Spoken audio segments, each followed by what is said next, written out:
Excuse me.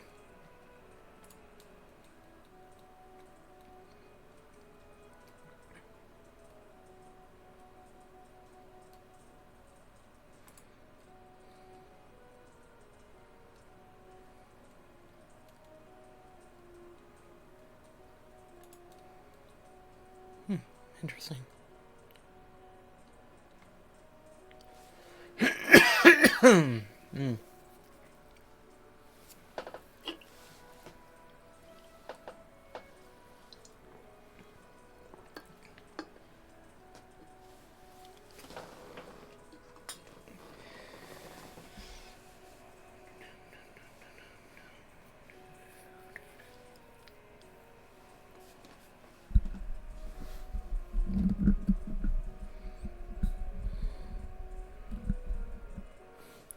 Alright then.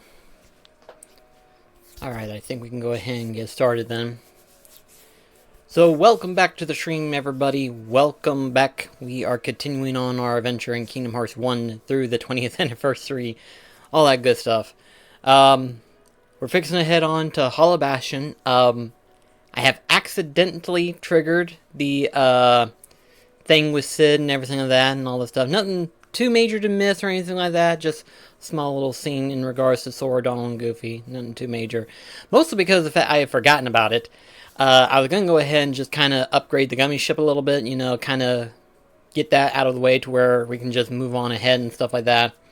And then all of a sudden I triggered the cutscene. And I was like, whoopsie, I forgot. So, in this case, we're just going to jump straight into Hollow Bastion. So, that's what's going on right now. So. But yeah, I did some modifications for the gummy ship.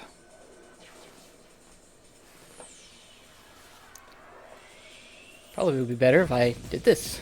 There we go. Actually, I want to go ahead and check the clock tower. Let's see, 12:13. If I don't see anything, then we've already got the 12 o'clock thing.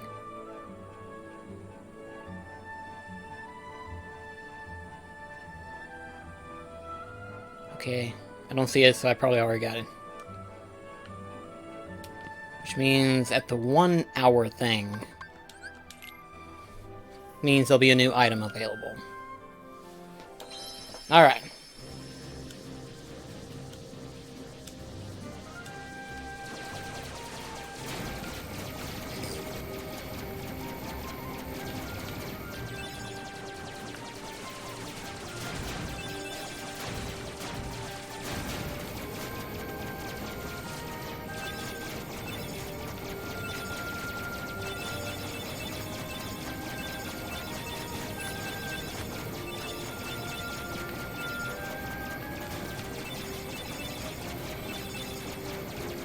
Now you didn't miss anything major, Mech. I just literally got on.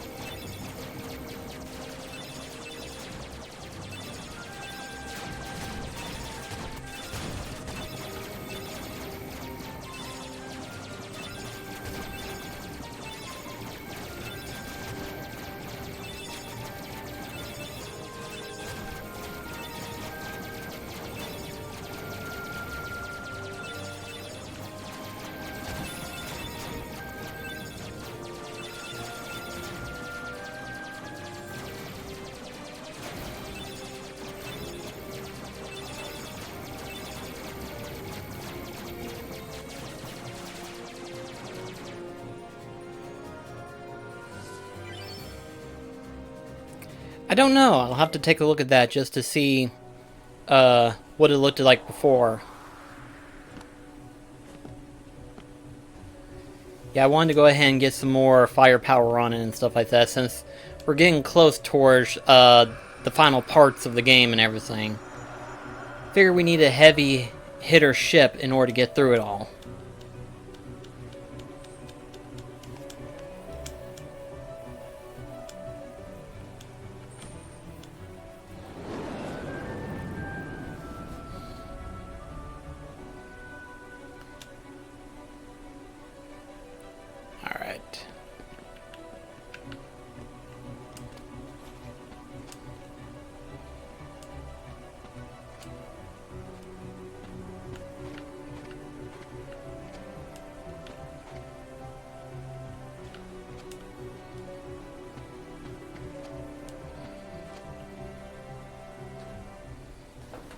vessel, no help from the Heartless. So tell me, how'd you get here? I simply believed.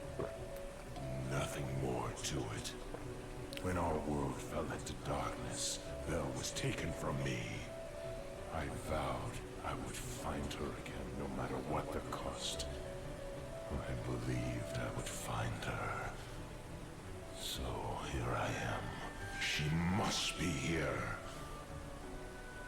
I will have her back! Take her if you can.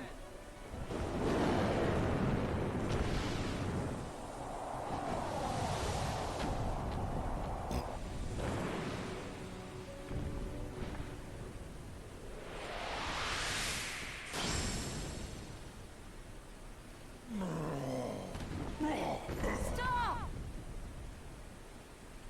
So, you finally made it. About time. I've been waiting for you. We've always been rivals, haven't we? You've always pushed me, as I've always pushed you.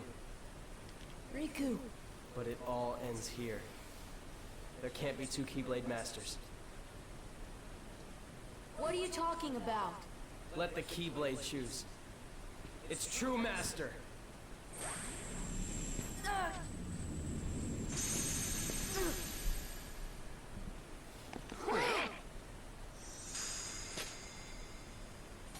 Maleficent was right. You don't have what it takes to save Kairi. It's up to me. Only the Keyblade Master can open the secret door and change the world. But that's impossible. How did this happen? I'm the one who fought my way here with the Keyblade. You were just the delivery boy. Sorry, your part's over now. Here, go play hero with this.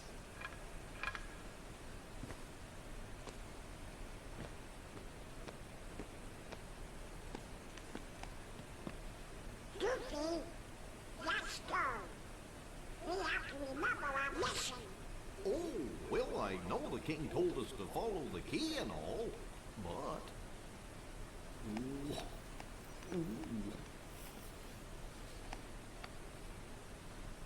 Sora, sorry.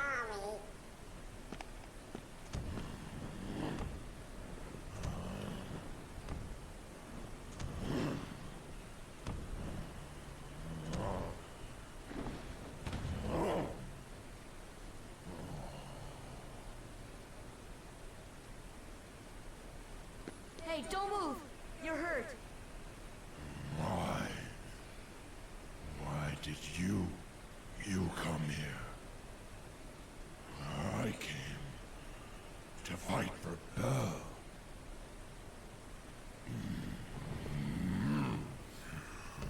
And though I am on my own, I will fight. I won't leave without her. That's why I'm here.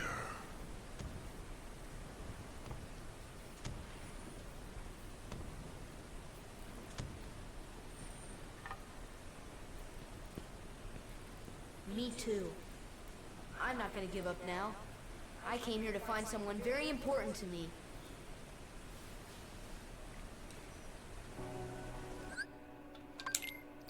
Yeah, it's mentioned you actually said that, Mech, because it's funny how the whole thing is. I remember being a kid and someone was telling me that they had that, and of course, naturally, it was looked at as a theory and everything, but it was just, as a kid, I thought it was just mere coincidence that Riku could wield the Keyblade and stuff. But then it was Birth by Sleep that confirmed it, that Riku was indeed the chosen Keyblade wielder, thanks to Terra. But it was because of Riku, whenever he literally jumped into darkness without hesitation, whenever Destiny Island was fallen and stuff.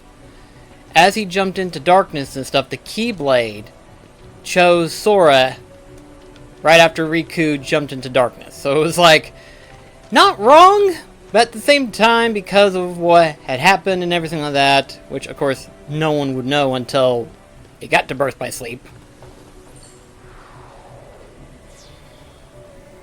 He was like, yeah, Riku was the chosen one after all, but at the same time, Riku kind of shunned the Keyblade away.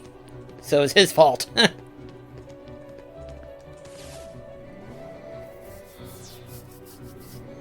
mean, Riku gets better, so that's one thing I can say.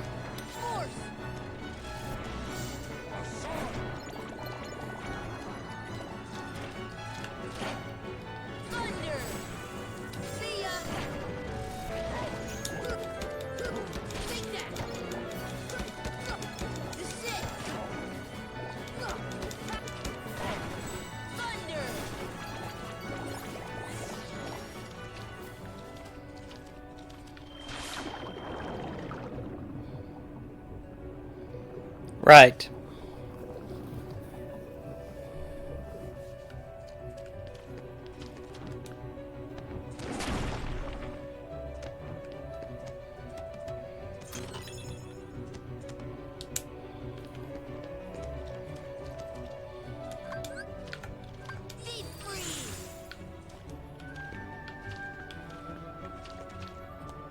I still love discovering this.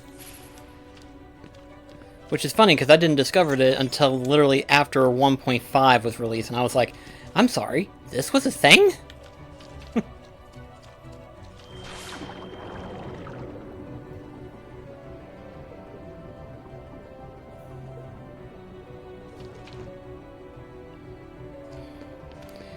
True. It is the only time I actually used the character.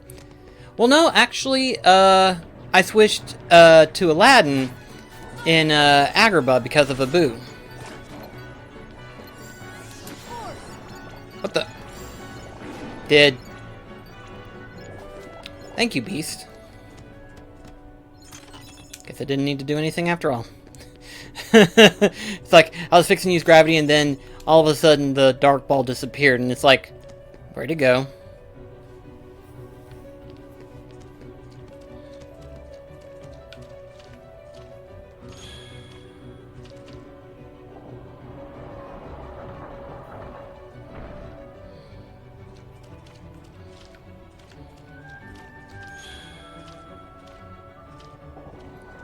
Yeah.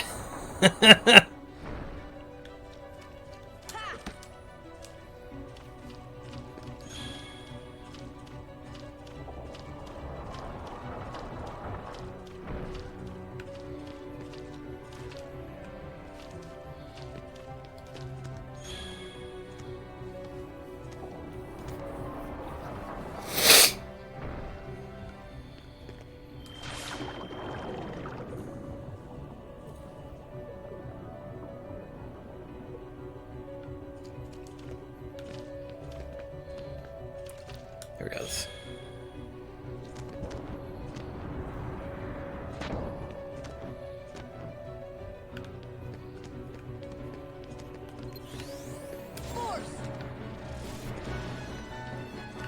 Beast, you might want to do something.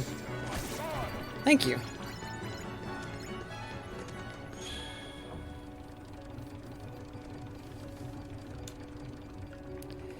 I actually prefer Kingdom Hearts 1's Hollow Bastion. Kingdom Hearts 2 Hollow Bastion was more of a, I suppose you could say, a revival. Considering the fact that, you know, Hollow Bastion was originally called Radiant Garden. And so, thus the reason the music tempo changed for it and stuff like that.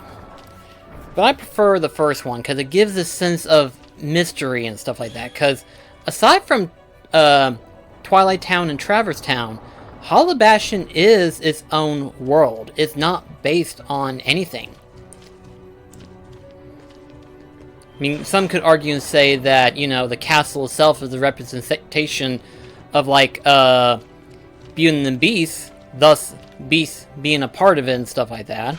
And some could say that the steam works and everything like that of the castle and stuff like that is resemblance to a Final Fantasy game. But it's like, it's literally its own world. It's not based on a property or anything like that. I use stupid little... Beast, if you're gonna do something, now would be a good time to do it. Where did Beast go?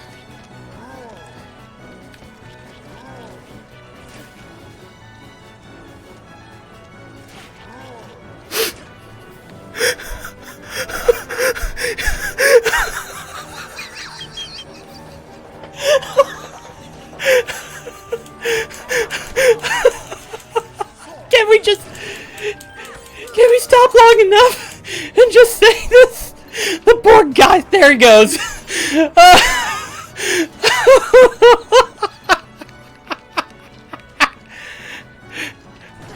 I was literally like, I'm in trouble.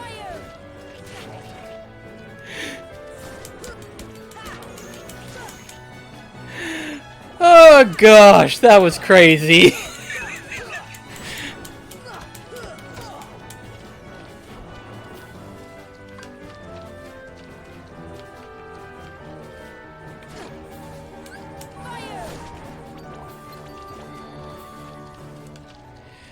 Oh gosh.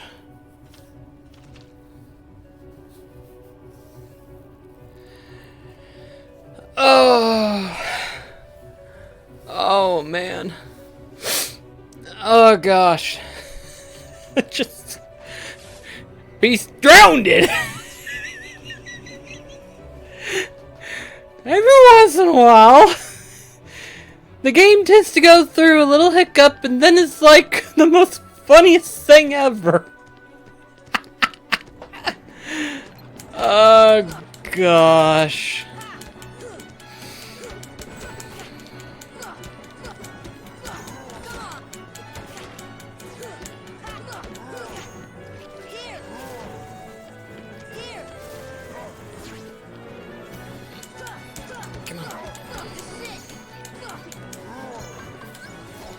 All I got is potions.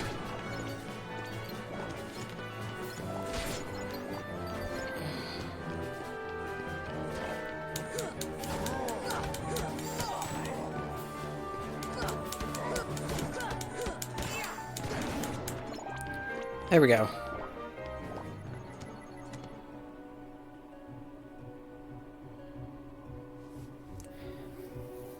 I mean, it really depends. Kingdom Hearts 4 is literally like the way that it's painted out, you know, in terms of like how we're gonna look at it and stuff like that. It's literally gonna be like a painted slate for us. We really don't know what's gonna happen, which is why I was actually wanting to make a video talking about the possibilities of Kingdom Hearts 4. Because from what we have gotten so far in terms of news and information, Quadratum is going to be the main hub for Sora. Like, literally, Quadratum is the main hub. We don't even know if we're going to be visiting other worlds anyway.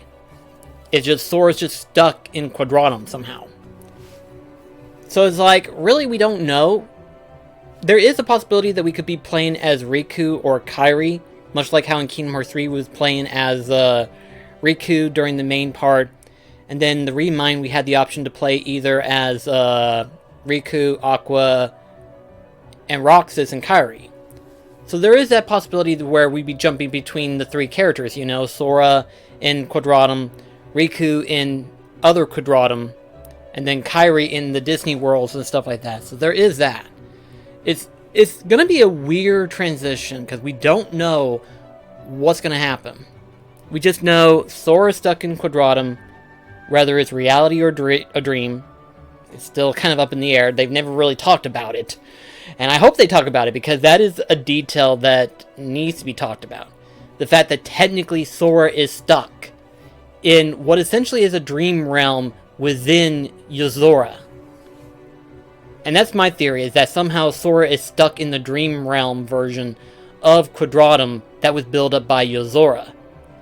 And so Riku is in the real Quadratum, where he will eventually somehow encounter Yozora, either to fight him or to help him get Sora out. However way that's going to work in terms of story progression and stuff like that. And then, of course, we got Kairi with her section and stuff like that. So it's one of those things where it's like, we really don't know. And I imagine by the time it either gets to be later this year, or even possibly next year, we'll get more information for Kingdom Hearts 4. Which I hope we do get more, because what we got paints a big picture, but not big enough to go on. You know, we've got a whole new world. We don't know what's going to happen though during that point. I mean, people have talked about it for a long time. It's weird because after Dream Drop Distance, it seems like everybody wanted a sequel, like a Dream Drop 2. And it's like, how would that work? Because, you know, the ideal of Dream Drop Distance is literally that Sora and Riku are dream shifting, you know? Riku is in the dream realm of Sora, and Sora is in the dream realm of the worlds. In this case, it's kind of weird, because Sora is in the dream realm of Yozora, Riku is in the other realm that Yozora lives in.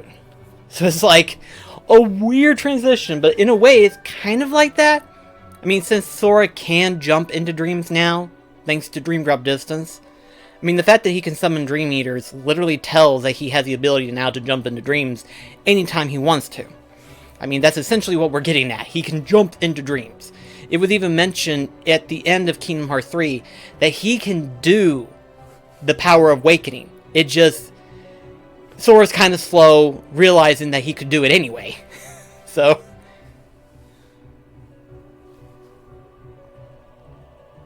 I don't think we're going to see something like that. I don't think so. Unless they feel a need to.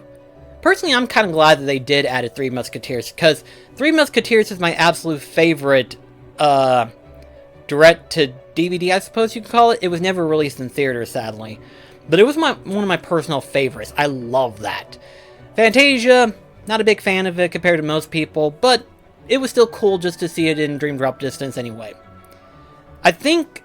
ultimately, Kingdom Hearts 4 is going to be the one game where all the rules are going to be broken. All the rules. Whatever rule they had for Kingdom Hearts to begin with, in terms of like what can be a world and what can't be a world, we're essentially going to see that it doesn't matter because Sora's in a different universe altogether. So Sora can be potentially seeing other worlds, which is why I do believe we could be seeing Star Wars, we could be seeing Marvel, we could see any of that. We may not see any of them, or we could see some of it, because again, we are in a different universe with Sora now. So for all we know, it could happen, it could not happen. It's just a theory ideal.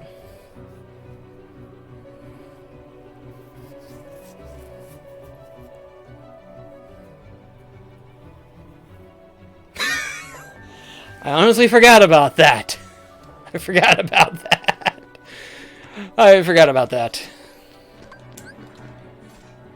I did not mean to trigger the door, but okay.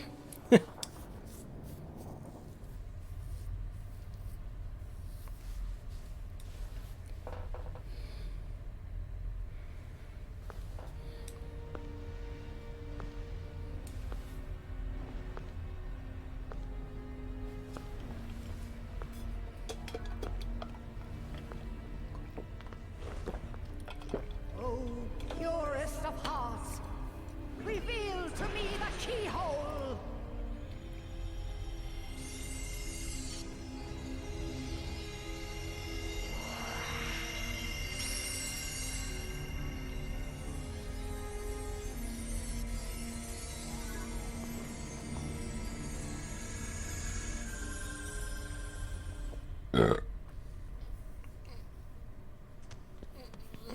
I imagine Crystal. That's my guess. Be on your guard. They're close. I can feel it. Are you ready for them? No.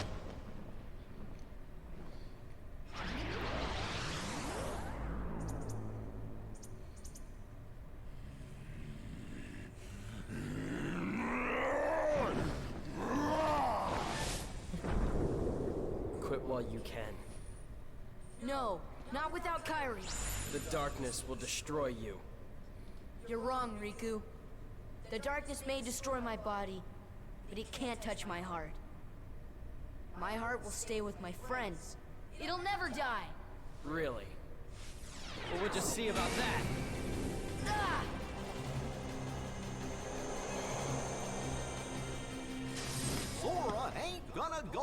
anywhere.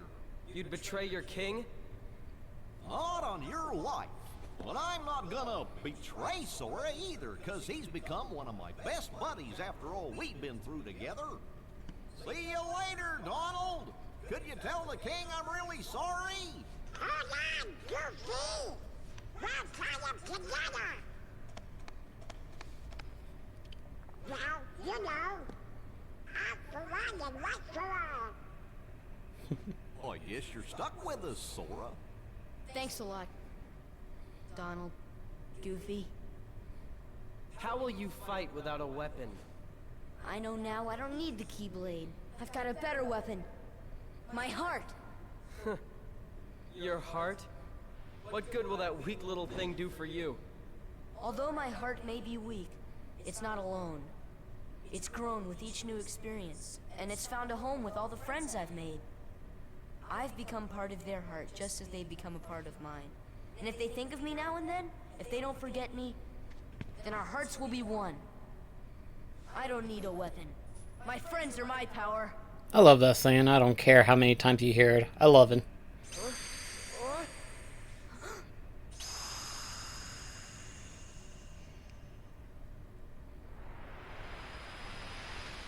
Definitely.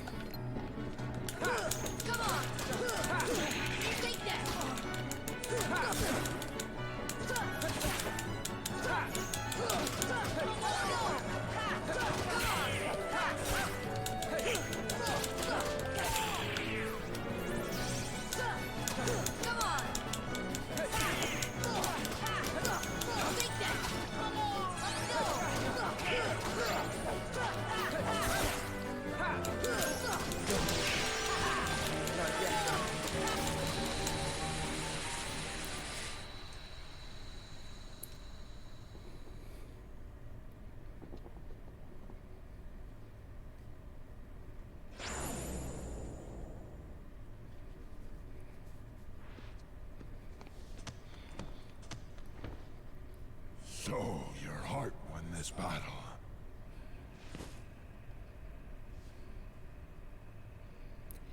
I would say yes. I would say that would be literally the little transition of what just happened to Riku and stuff like that. Because Ansem, Seeker of Darkness, let's be more specific, Ansem, Seeker of Darkness, literally is just darkness.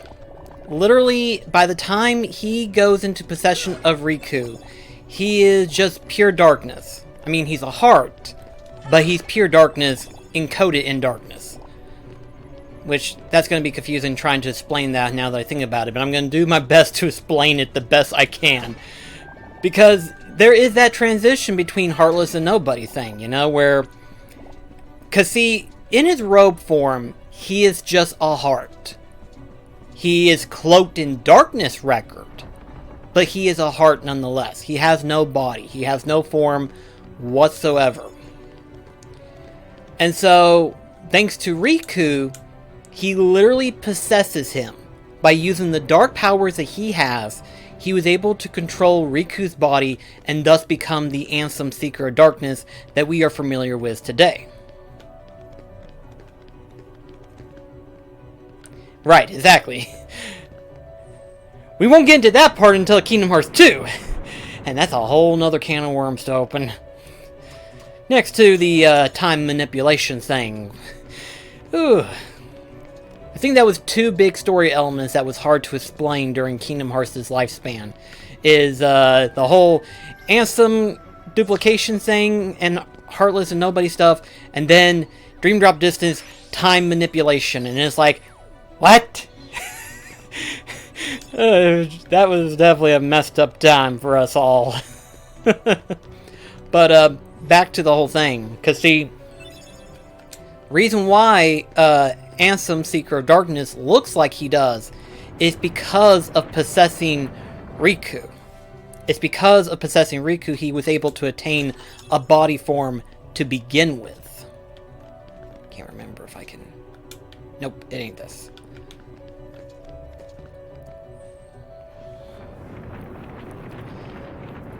And even though in his heartless self he still looks like Xehanort when he was younger and stuff like that, it is still the factor that he was able to control Riku and possess his body, that he was able to transform it into his heartless self.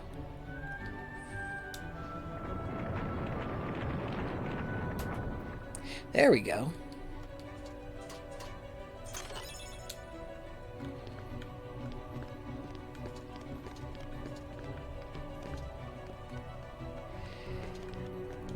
I would sometime argue against it, because the problem with the time travel thing isn't so much how it affects the world and everything like that, should you interfere with it and stuff like that, because they handle that part just fine.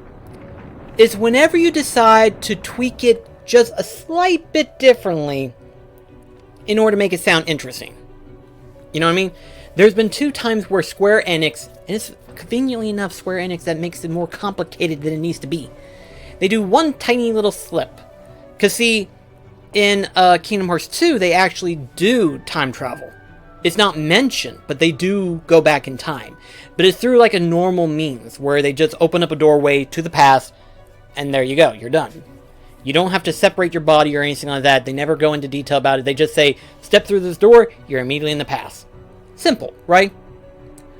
The way they explained it in Dream Drop Distance literally takes a whole nother turn of explaining things, because essentially what it is, they have to explain, okay, they're coming to the future, but they can't retain memories of what they've learned from the future to take it to the past.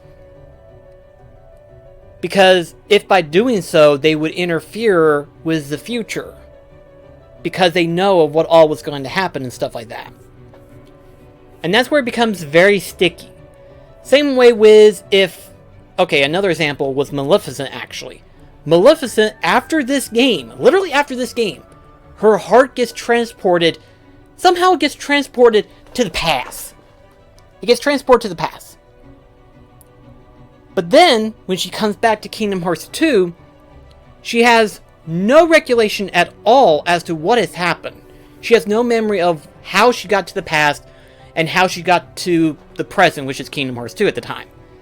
She has no memory of it, but it's edged in her heart, which means her heart feels a heavy desire of wanting something, which is the Book of Prophecies. And she doesn't realize this except until Recoded HD. It's not mentioned in Recoded the game, but during the HD cutscenes, they've added a new cutscene into that portion where Maleficent miraculously gains knowledge about the Book of Prophecies. And then it's like, what? So the whole time travel thing is not hard to follow, but it's hard to get around. You know what I mean? It's hard to get your head wrapped around the ideal of like, okay, what just happened? What?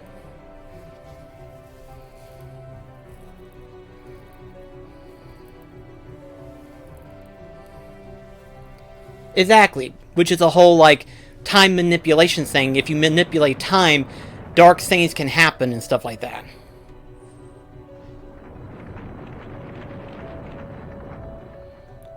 So, we'll actually get into that whenever we get to that point, because that actually, that's actually in Recoded. But essentially, somehow Pete gets sucked in to the data realm, because by some accidental glitch, so does Mickey, Donald, and Goofy. They somehow get warped into the data realm. And so Pete does, because Pete has the ability to enter into Disney Castle.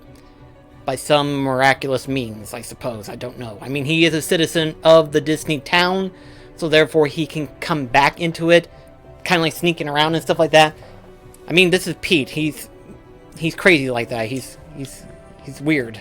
But anyway, so because of what happens during that point, Pete ends up being stuck in the data realm. And since Maleficent has ties to Pete, Maleficent could just open up a door to darkness whenever she wants to, so long as Pete is there. If Pete can get into that world, Maleficent can too. I don't know why she couldn't do that in Pride Lands, but, you know, that's a whole different can of worms altogether. But yeah, because Pete was there, so too could Maleficent. That is the best way that I can explain it, probably. Is that because of Pete interference to get into Disney Castle and stuff like that, once he got into the data realm, so too could Maleficent.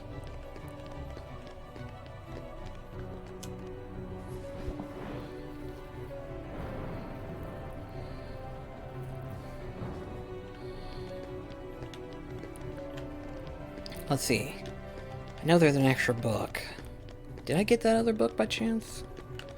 I honestly do not remember.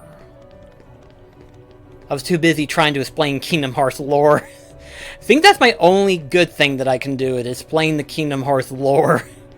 I mean, I love the series so much, but even I have a headache trying to explain it sometimes in simpler terms. It's like, how do you go about explaining Kingdom Hearts? You don't.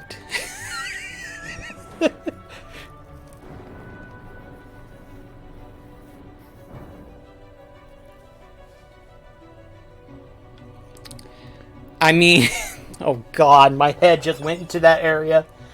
My head just opened up a big thing and was like, well, she could be a giraffe. And it's like, why did you open up to that? Why? Why did that open up in my head? Is like, Maleficent could be a giraffe. Yep.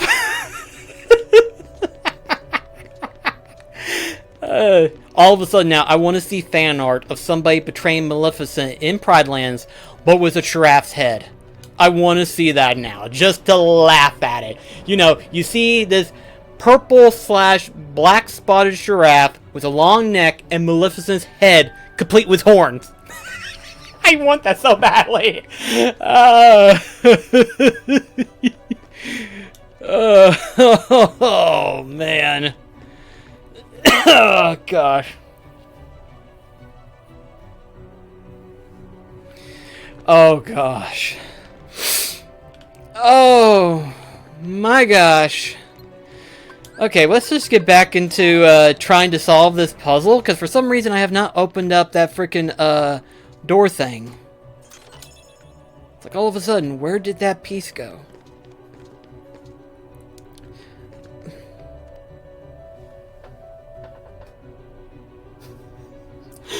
I knew I was missing a book, but I didn't know it was right in front of me!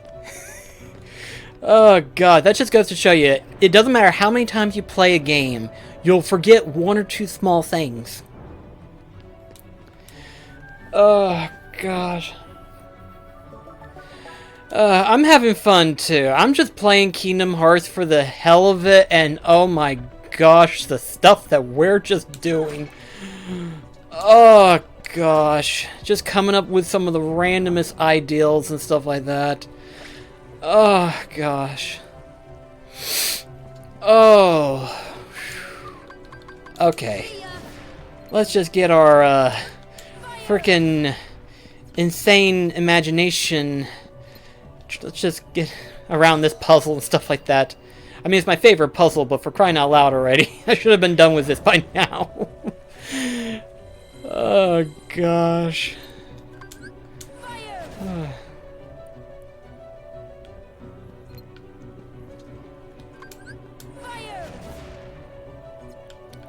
Tyranitar.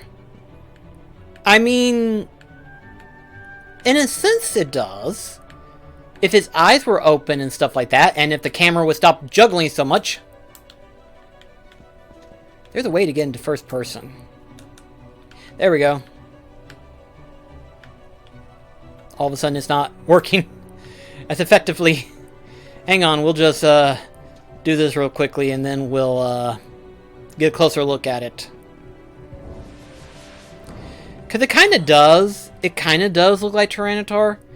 It's just, the thing is that its eyes are closed. If its eyes were open and everything like that, it'd probably be helpful. But because of his eyes are closed, it's kind of hard to see the resemblance. Thunder.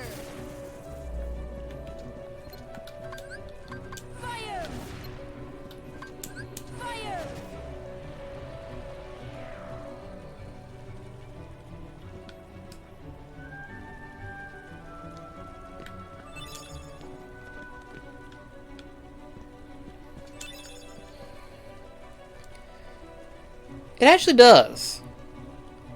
Like, never mind the snout and everything like that, but it actually does have a resemblance to Tyranitar. It's not hard to picture that, actually, in all honesty. It's not.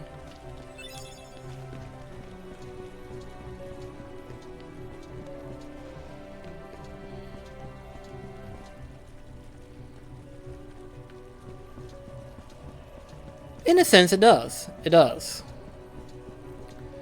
Or maybe even Hyper Beam. You're more of the Pokemon expert and stuff like that, because I'm not even sure if Tyranitar can learn Flamethrower. Hyper Beam, yes, but Flamethrower, I'm not sure.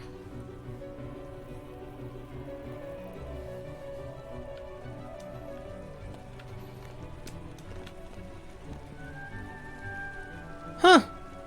Never thought of that, but I guess it does. Once again, finding more resemblance to Pokemon in Kingdom Hearts. Oh gosh, all of a sudden, Pokemon is in Kingdom Hearts. It's like we couldn't get Mario, but we can sure as hell get Pikachu. To be honest, I can picture Sora as a Pokemon. I really can. It's not that out of the imagination to picture that. It's not.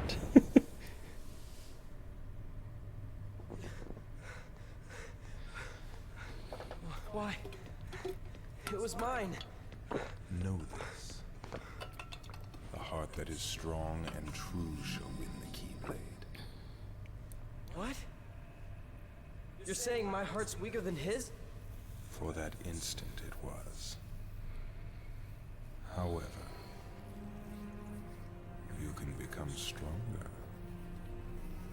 You showed no fear in stepping through the door to darkness. It held no terror for you. Plunge deeper into the darkness, and your heart will grow even stronger. What should I do? It's really quite simple. Open yourself to the darkness. That is all. Let your heart, your being, become darkness itself. I mean, if the Ender Dragon flames were green instead of purple, that's literally Maleficent in Minecraft form. There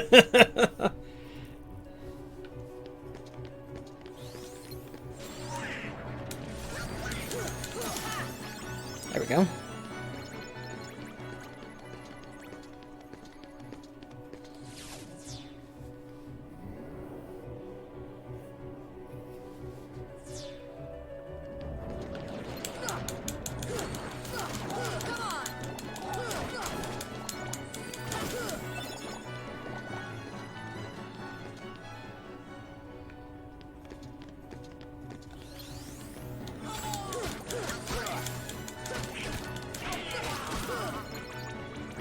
See ya!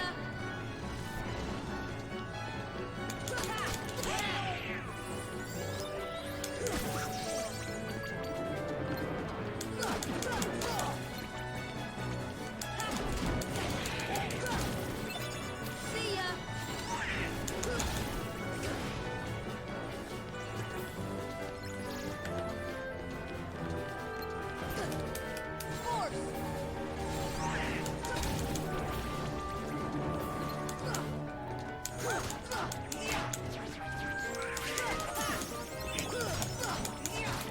Oh boy, I did not mean to do that. Well, too late now.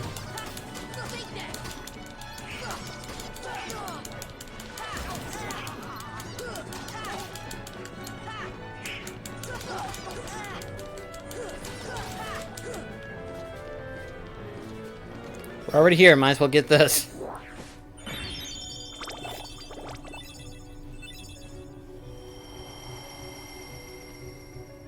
Ravager?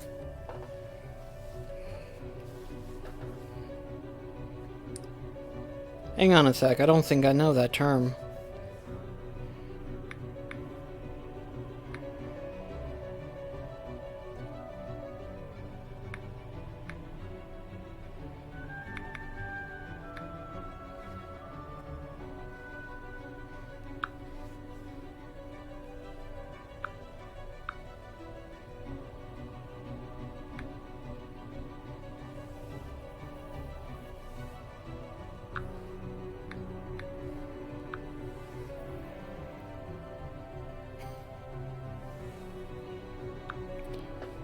When they add this? When did they add this? Oh my gosh. That just shows you how long it's been since I played Minecraft. They add new stuff all the time. And every single time I go back into it, it's very rarely, but every once in a while I'll just kind of get back into Minecraft for a little bit and stuff like that, only to discover they've added so much more stuff!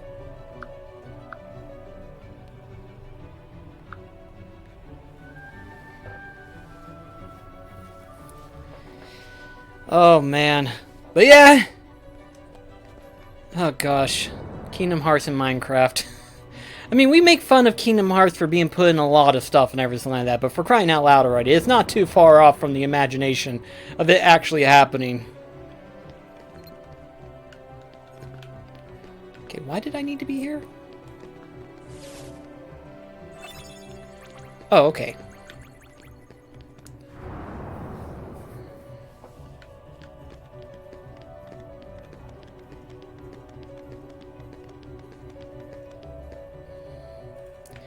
I remember whenever Minecraft was just first put on, like, in existence, you know? Like, at the time, it was like, I remember very few people got access to it because obviously it was a beta.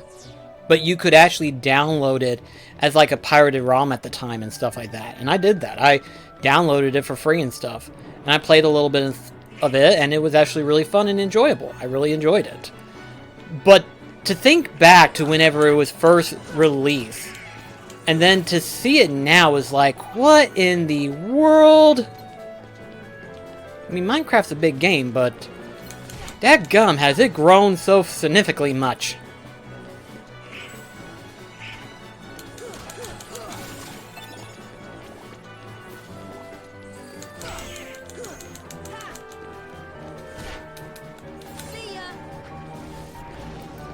These things just do not know when to stop.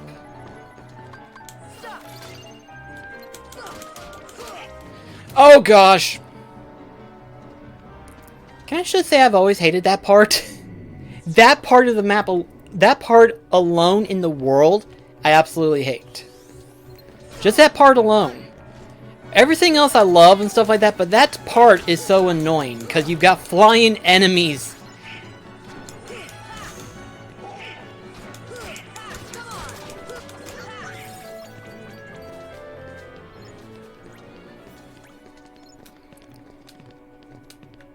No, I'm not going to be able to make it back there.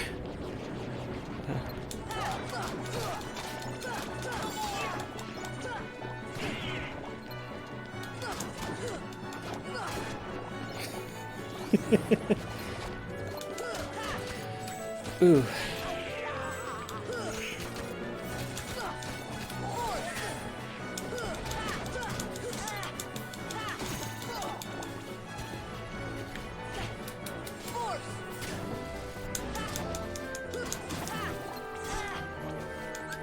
I want to heal.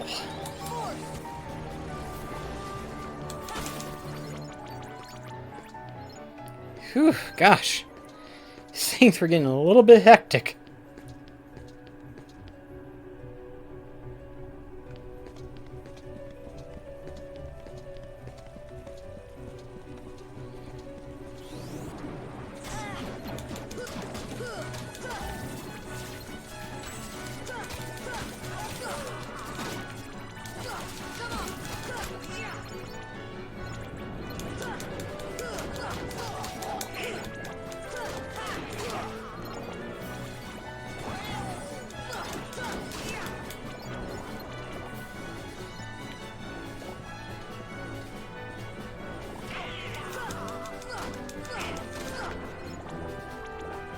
Okay, there we go.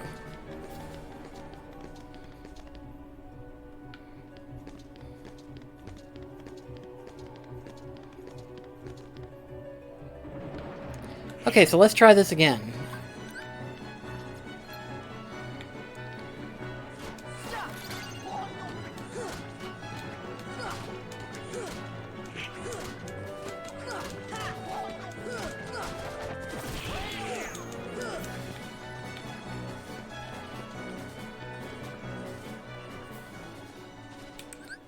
Guess while it's that, I might as well get restocked and everything.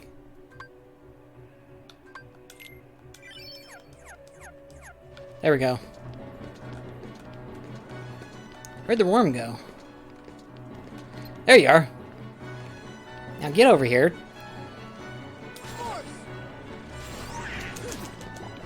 There we go. That's better. I need you to come here to where that way I can do this.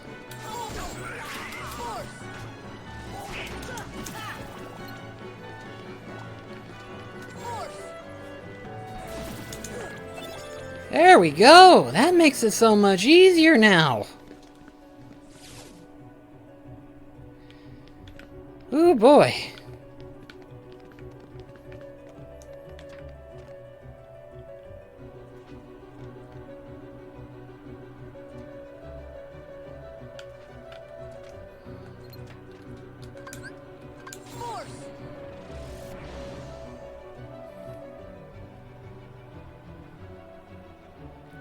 I would say, however, I'm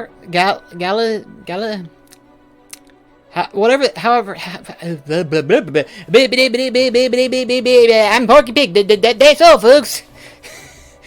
However way you pronounce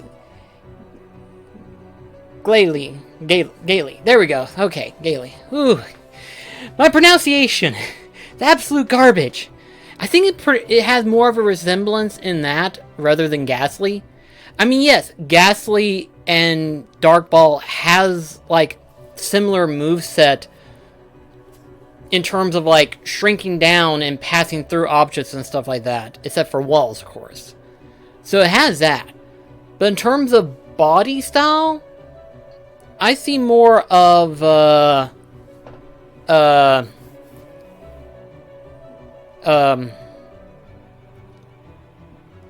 Glalie. Either way, Mech, I know you're trying, but my pronunciation is just garbage. I cannot pronounce much in terms of helping me save in terms of the English language. And Japanese does not help either.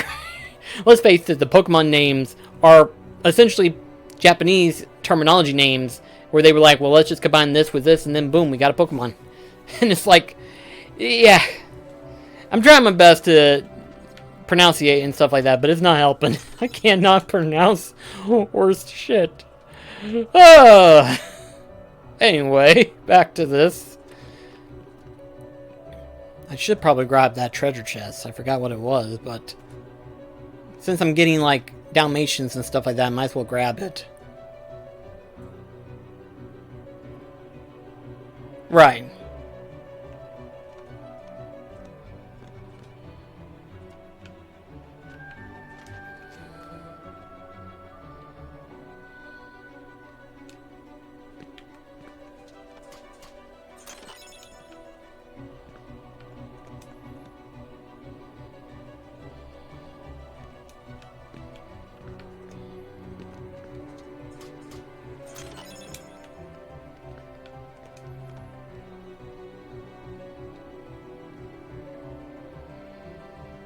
I'm gonna attempt it.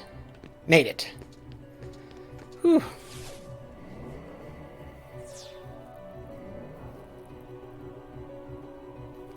Yeah, I believe I remember hearing something like that about Jigglypuff. Like it's gelatin or something like that, thus Jiggly. You know, Jiggly Jello and stuff like that, but I could have sworn I heard that before once. Did not know about the Grid Ninja. Which would actually make sense considering what it is, technically. It makes sense. And also, I love this. I love being able to just stare at this thing. Again, Hollow Bastion is like my favorite world in all of the game series. Just because of the overall design and everything and the different puzzles that it has and stuff, I love the world.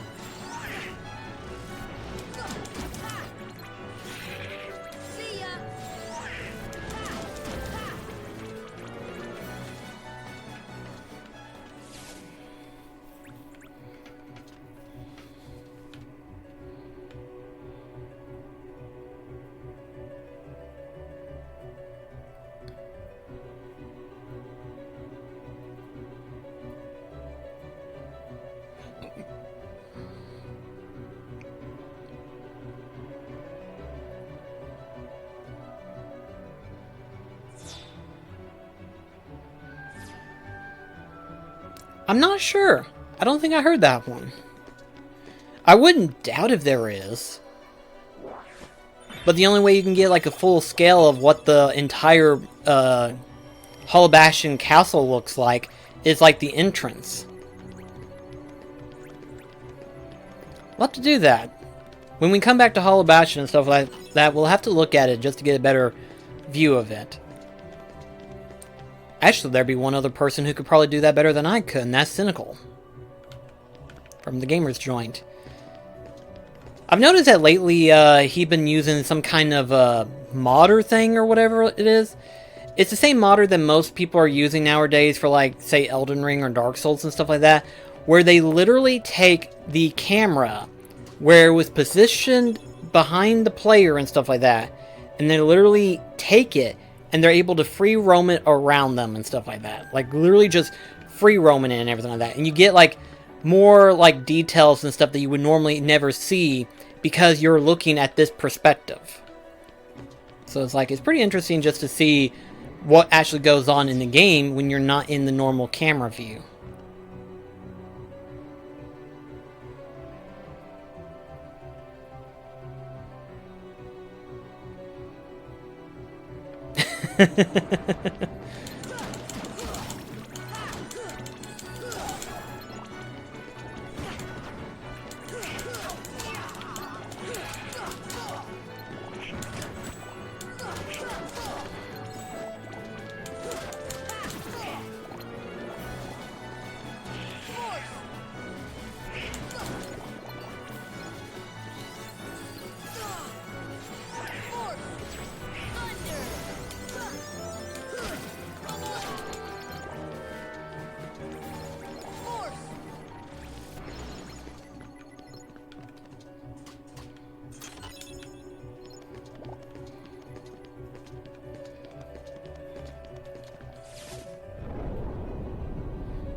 Max and PJ.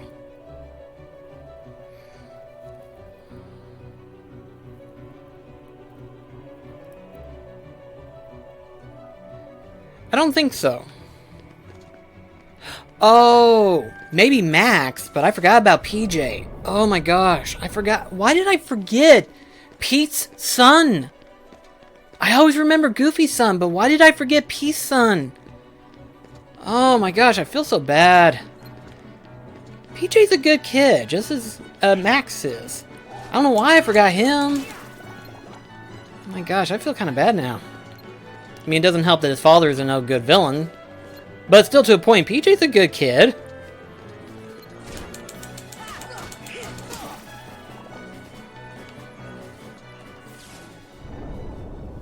I think what it was is that it wasn't PJ, but it was Max and Webby. That's what it was, Webby. Because there was an image that I saw that someone basically drew, and it was an ideal where, you know, you had Webby, which was, if I remember correctly, it was Scrooge McDuck's maid niece, I believe. I forgot half the time, but anyway, you got that. And then Goofy's son, Max. They're teamed up with somebody else. And they're basically exploring the worlds, but it's the worlds of the Saturday morning cartoons. And it was like that scenario was brought up, and everyone was just losing their absolute minds. Like, this needs to happen.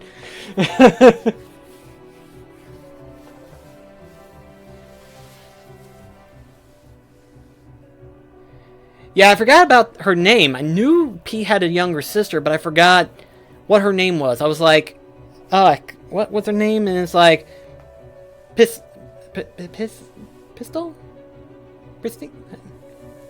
Pronunciation is absolute garbage.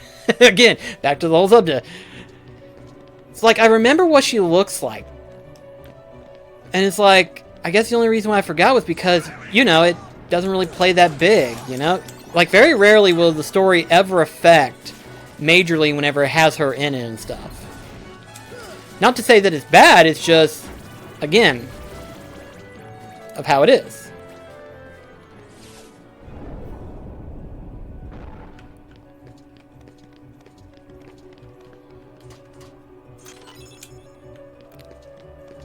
Bad thing is, now it makes me want to watch Goof Troop. Haven't seen that series in who knows how long. I wouldn't mind actually watching it again. That and DuckTales. I was never a Darkwing Duck fan, unlike compared to everybody else, you know, whenever they talk about Saturday morning cartoons, but it was Goof Troop, Chip 'n Dale Rescue Rangers, and then DuckTales were like my absolute favorites. Next to like that of like, say, The Many Adventures of Winnie the Pooh, Aladdin, and Hercules animated series. Those were good.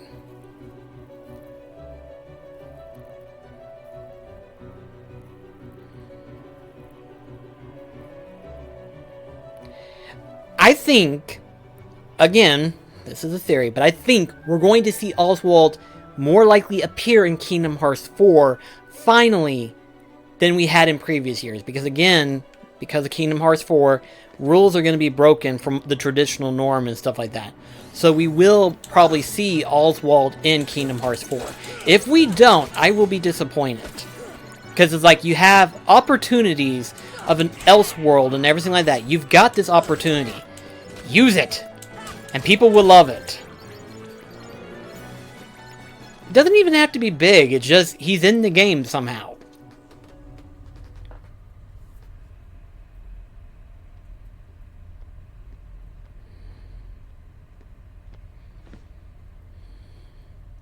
So, I see the path has emerged at last. Yes.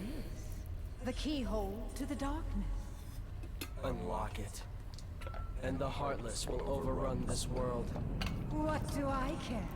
The darkness holds no power over me. Rather, I will use its power to rule all worlds.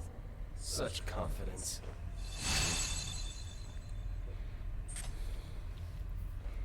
Oh. Ah. Impossible. The Princesses of Heart are all here. It must be her. Without her heart, she will never be able to release her power. The King's fools are here. I'll deal with them myself. You stay here and guard the princesses.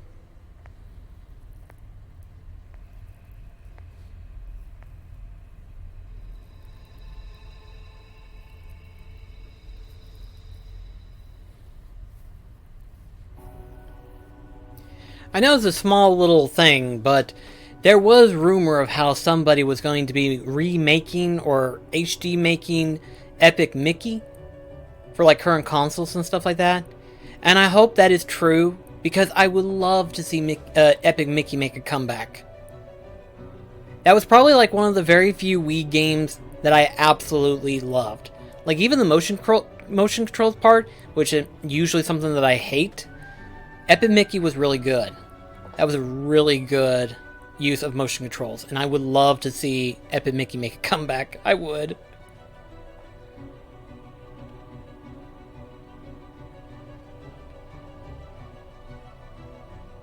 You're not wrong. It kind of looks like that. Especially in considering the fact of how much more puffed out it looks. Actually, speaking of, have you ever... I know you're a big Pokemon guy, but have you ever played the Pokemon Colosseums games? Or Pokemon Colosseum and Pokemon XD for the GameCube? Because in Pokemon Colosseum, there is a guy that literally looks like Riku. In that form. They are good. They're personally my favorite out of the Pokemon stuff and everything like that. But there's a villain in there. There's a character that looks like Riku in that form. Literally looks like him. And is absolutely ridiculous. I don't know if I mentioned it during the Let's Play of it and everything like that, but that guy literally looks like him. And it's like, you gotta be kidding me. Forgot the pronunciation, but I think it's like Neskro or something like that.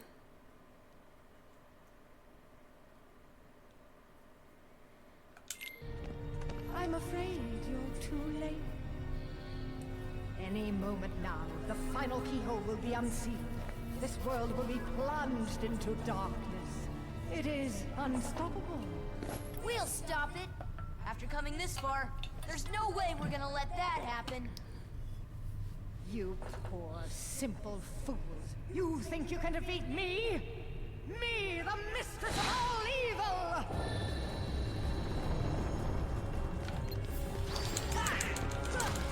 Come on!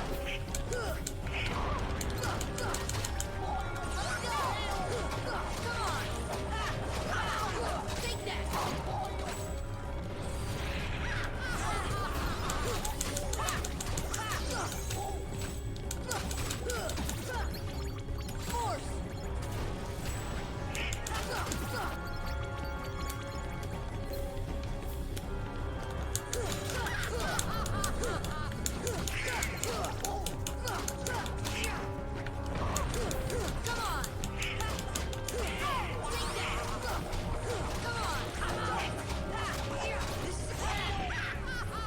Oh, they're stuck. They were stuck.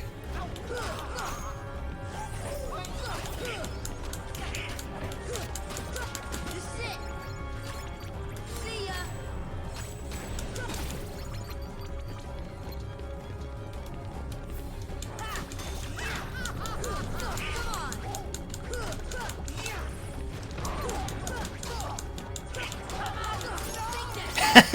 That did not last long at all. I just... I mean, I knew I was overpowering her the second I saw that platform drop the first time. I was like, where did the HP go? It just disappeared. Now she's dead. Oh, gosh.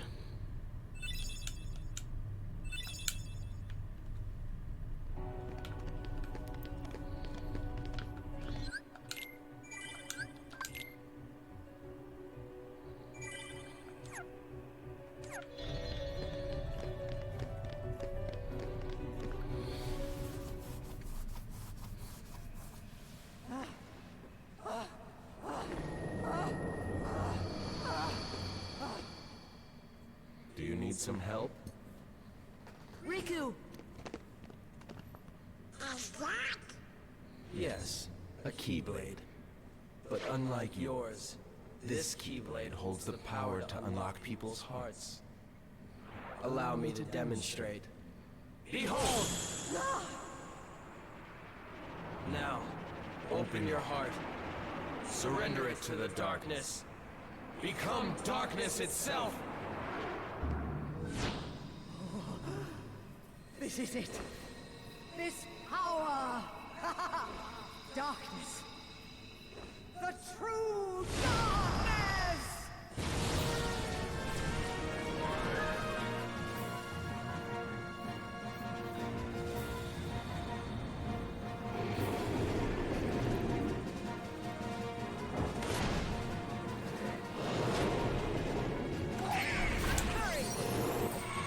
I think I accidentally... Nope! I summoned Tinkerbell. Just... No, that was Simba. Whoopsie! Wrong summon! You're not the one I was trying to summon.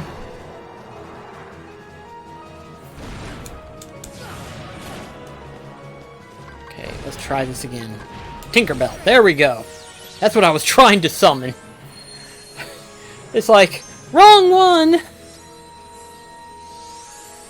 Okay, now let's try this again.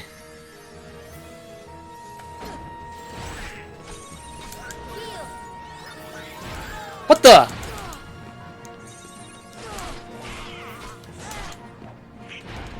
That was just weird. I think Donald, you stopped on her.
Oh, there went Tinkerbell.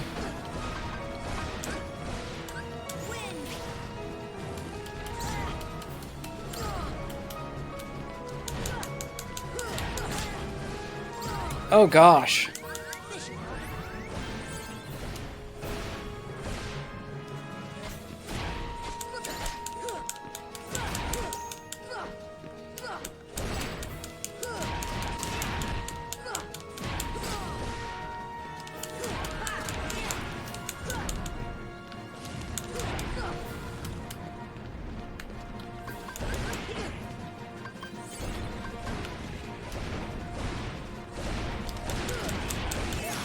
There we go. Even after screwing up on Tinkerbell, I survived. You just missed me summoning Simba by accident, but I got Tinkerbell out. It's like I was trying to get Tinkerbell out and Simba appeared and it's like, whoop, wrong one.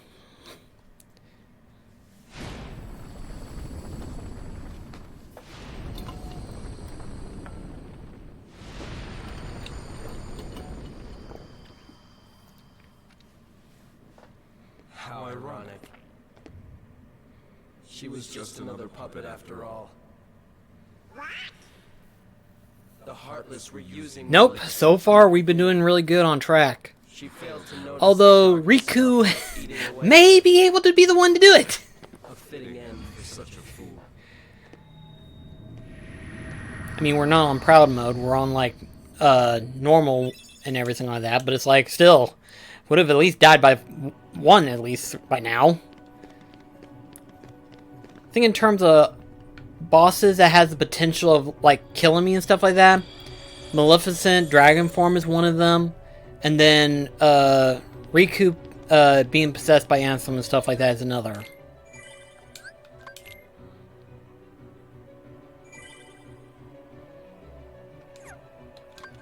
Yes, very much so.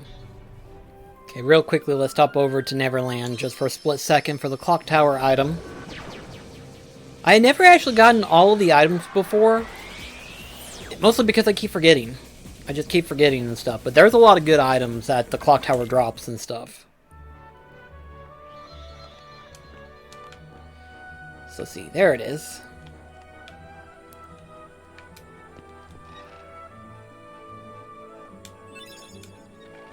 Okay, another auriculum.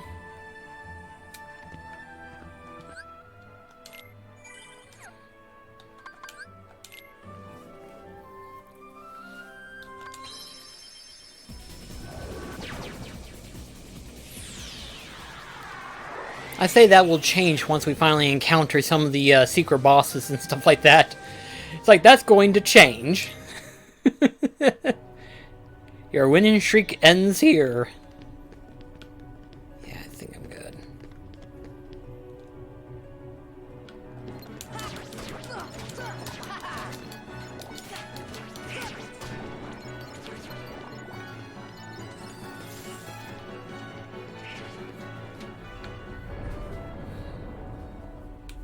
Let's see. Okay, I got another one, so that'll help. Let's see. Power chain it is.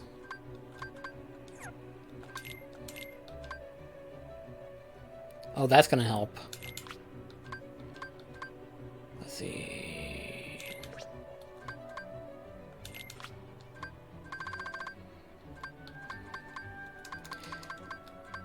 I keep forgetting that I've got guard attacked. Except I don't think about using it, you know? Every single Kingdom Hearts game that I've ever had the option of using guard, I rarely ever use it. Maybe if I had barrier or stuff like that, would be one thing, but that's barrier. So it's like, it doesn't really count as a guard. Kairi! Kairi! Kairi! Open your eyes! It's no use. That girl has lost her heart. She cannot wake up. What? You're not Riku? The keyhole cannot be completed so long as the last Princess of Hearts still sleeps. The princess? No, nothing really. Kairi's a princess? Yes. And without her power, the keyhole will remain incomplete. It is time she awakened. Whoever you are, let Riku go. Give him back his heart. But first, you must give the princess back her heart.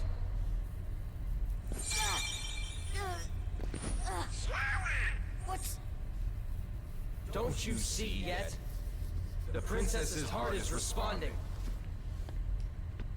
It has been there all along. Kairi's heart rests within you. Kairi's inside me? I know all that there is to know. Tell me, who are you? It is I, Ansem, the Seeker of Darkness.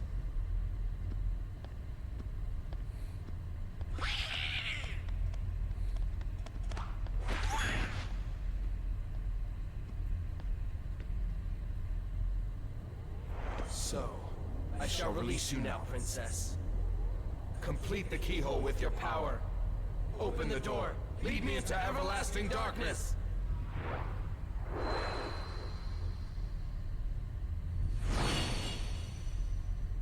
Sora!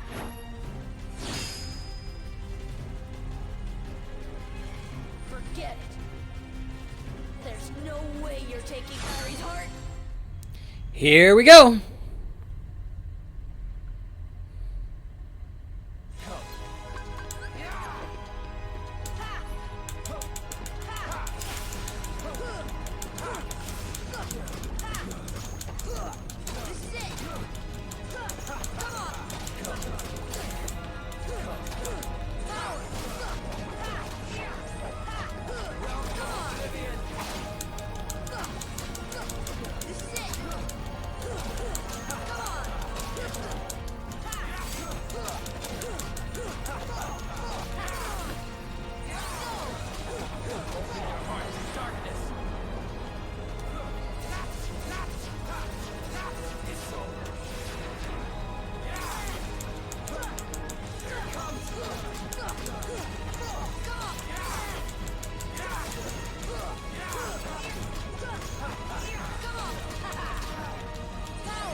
Whew. might be a little bit overpowered at this rate.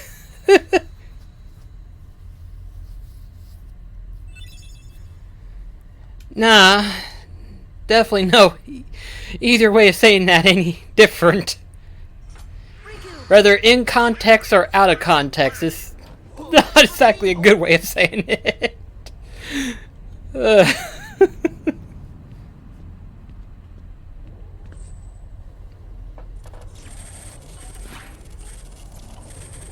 won't work. The keyhole's not finished yet. Way too long. What can we do? Maybe we gotta go wake Kyrie up. I think you're right. If we can free your heart. But how? A keyblade that unlocks people's hearts. I wonder. Sora?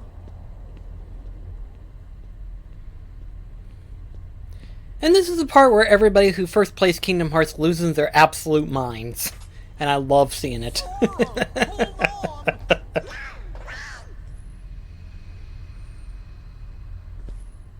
Yep, pretty much.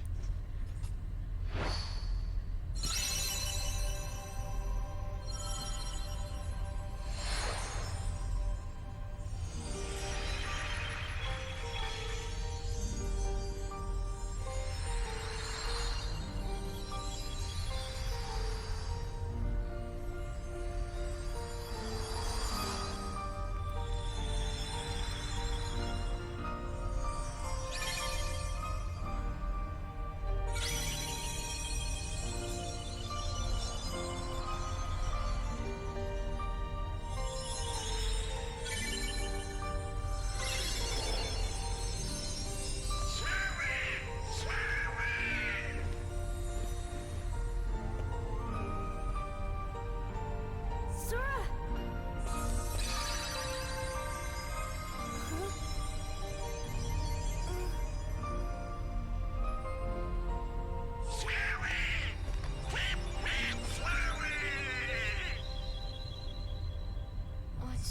What's happening to me? Falling into darkness.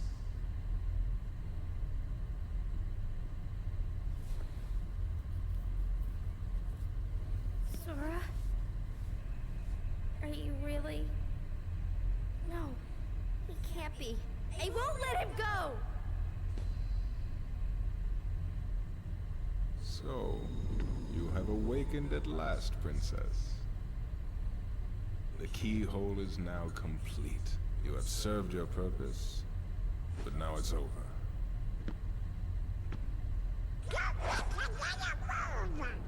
Do you think we can stop him all by ourselves? Impossible. No! You won't use me for this! Riku! You've gotta run! The Heartless are coming!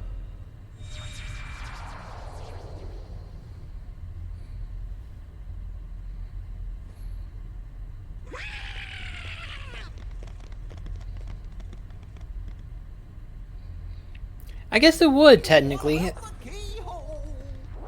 Especially whenever Sora starts using form change and stuff like that. He does have the potential of changing into anti-Sora and stuff, so that would make sense.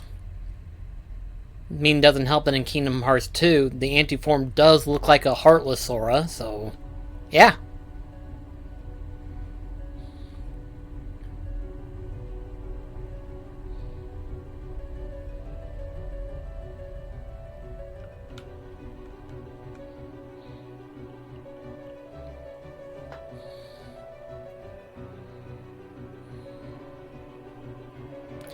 I don't remember what I did, though.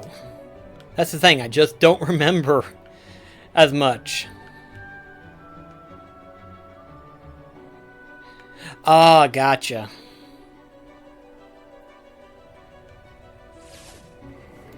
I still remember whenever I realized that. I was trying to avoid falling and stuff like that, and then I was like, oh, I can get back up, okay.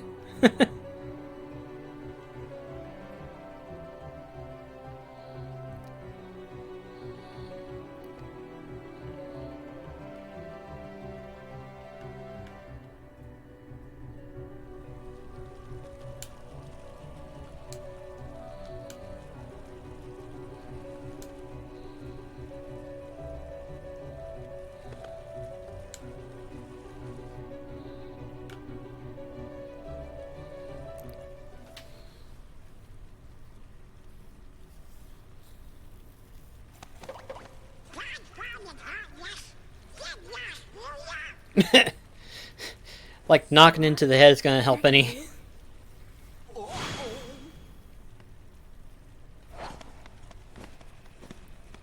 This time I'll protect you. Oh, I can actually picture that now too. Gosh, I can picture that.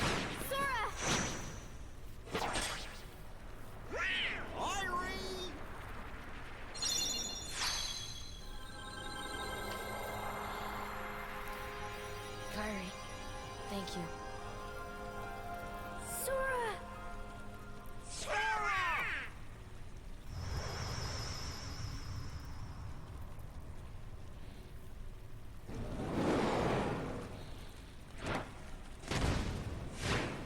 Go now! Come with us. I told you before, I'm not leaving without Belle. Now go! The Heartless are coming. All right. Let's get out of here.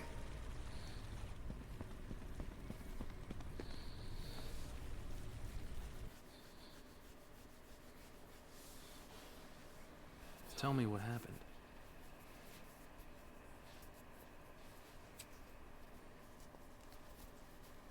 So the darkness is flowing out of that keyhole. No wonder there are more and more Heartless everywhere. The only way to stop them is... Seal the keyhole, right?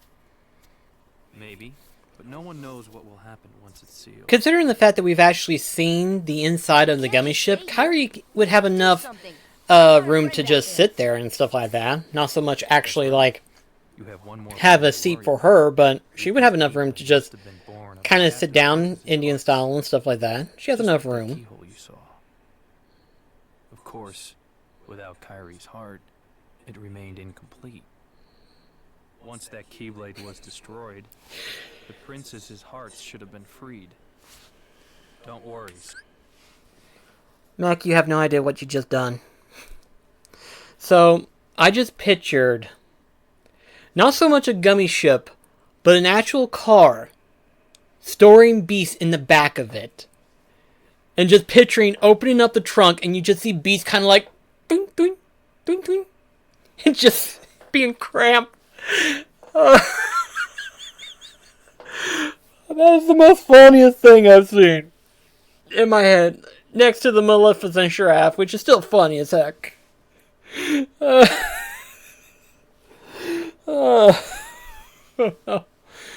Oh my gosh.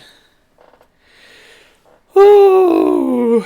I swear, we're gonna get so much freaking fan art of this shit that we're coming up with. If anyone can save your friend, Oh man, I actually want to see that now, just to see Beast stored in a trunk. Oh man. To me, that'd just be the hilarious thing ever. Oh gosh.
Are you trying to kill me of laughing?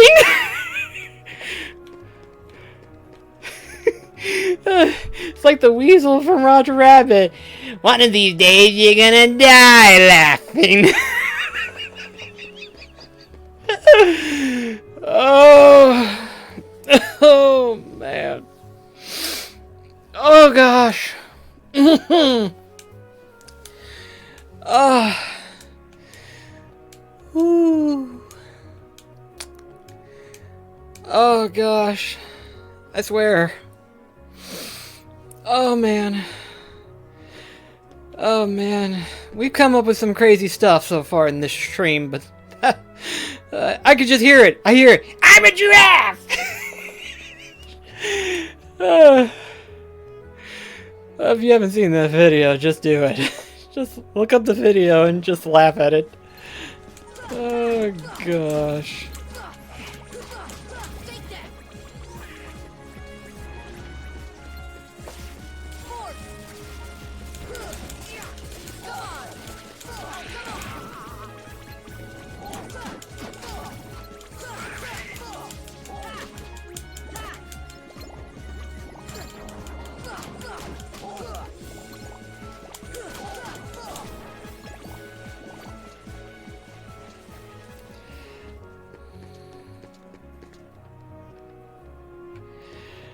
Oh, gosh. Oh, man.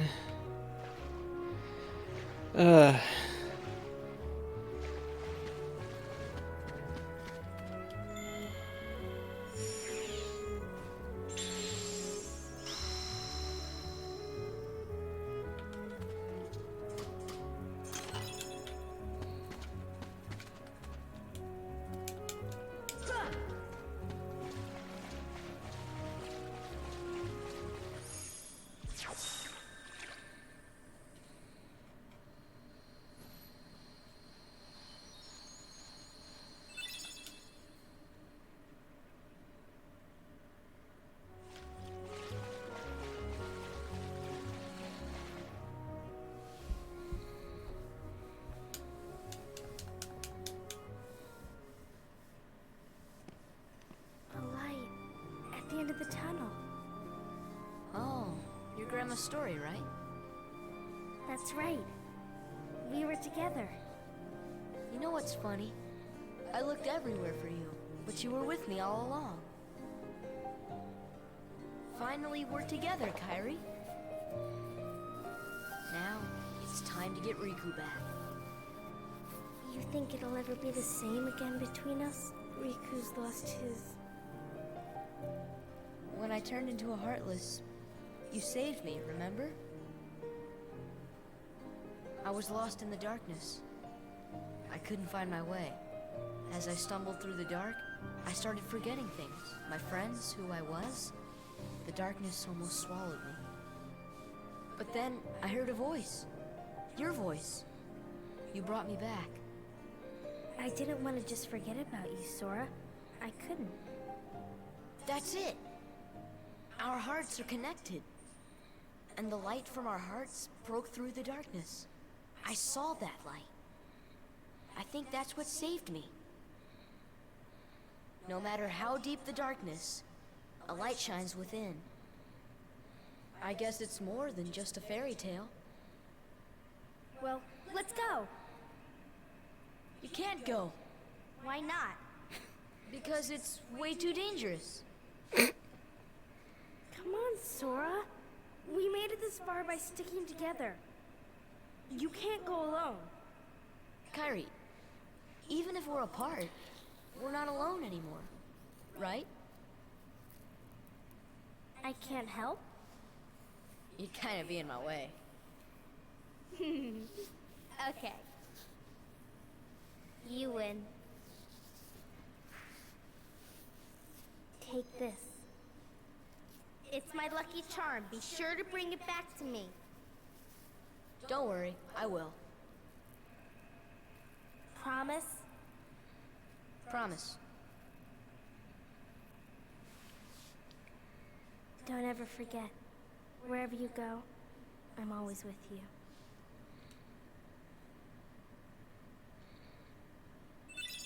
And we have Oathkeeper. Actually, yes, Kyrie is from Hollow Bastion. Record at the time, it was called Radiant Garden. But she is from that world. She is.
Oh, gosh.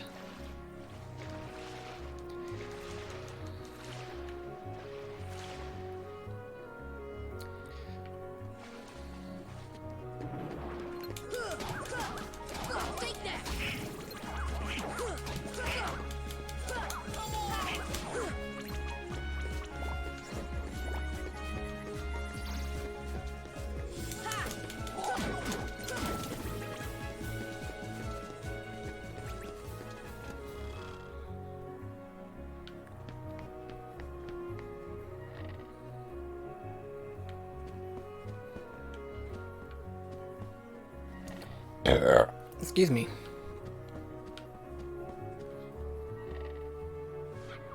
Okay, I get another item. Sweet.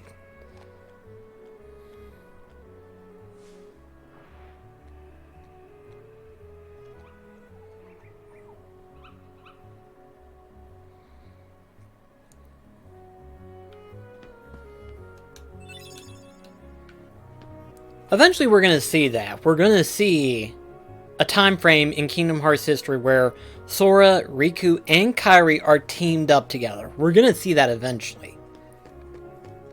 The fact that it hasn't happened yet is a surprise to me, but it's going to happen eventually.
actually affects in all of the other worlds. Like, as soon as this event happens, all the other worlds will have these other Heartlesses.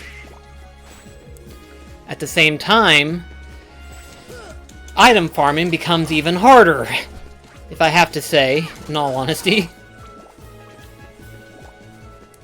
Because, see, what happens is that the Heartless spawns changes as soon as this event happens. So whenever you go into, like, say, Wonderland, Deep Jungle, Agrabah, all those other worlds, the Heartless spawns will be different. You'll still see some of the Heartlesses that commonly show up in that world, but you'll see an increase in the Heartlesses that spawn from Hollow Bastion, and a slight decrease in the main Heartlesses that would normally appear in that world. So you'll be getting more of the items that would normally be droppable in Hollow Bastion, but you'll have a harder time getting items from the common Heartlesses in, like, say, Halloween Town or Atlantica and stuff like that. It's usually kind of one of those difficult times where it's like, don't do it until you feel like you've got plenty of items. Which, thankfully, I don't normally do it. But I'm still doing it, to some degree.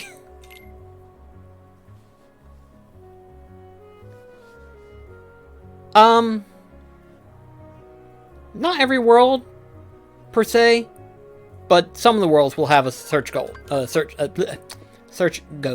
Ugh.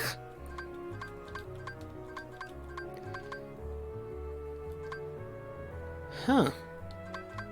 I figured I'd be able to at least make another item. Guess not. Okay.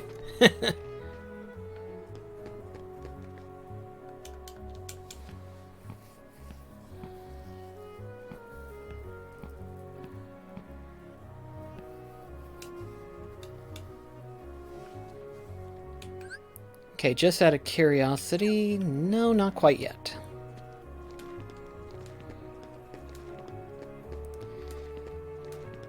You know, I'm actually kind of curious, and I really shouldn't be doing this, but I'm thinking about it. The clock tower in Neverland.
Spear lizard? That's a weird name. I guess I would have to look at the Heartless. That's the thing, I didn't really look at all of the Heartless designs in Kingdom Hearts 3.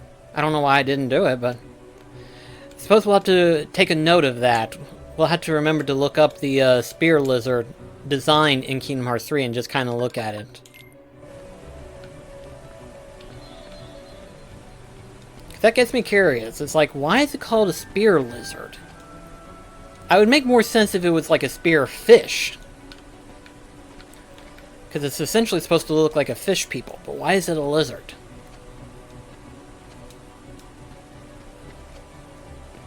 That's curious.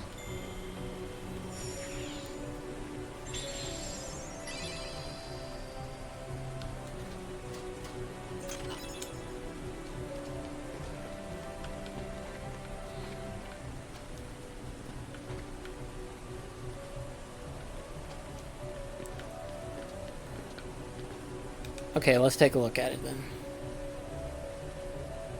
Huh.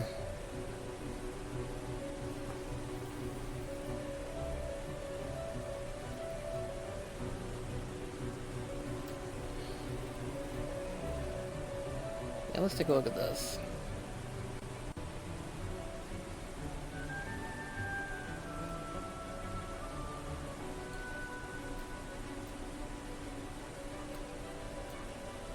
I'm still not sure where the lizard part comes in.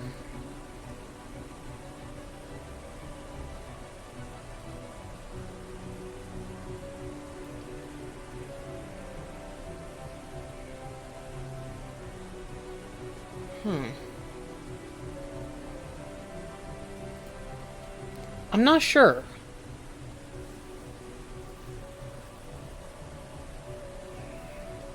It's kind of a weird analogy there.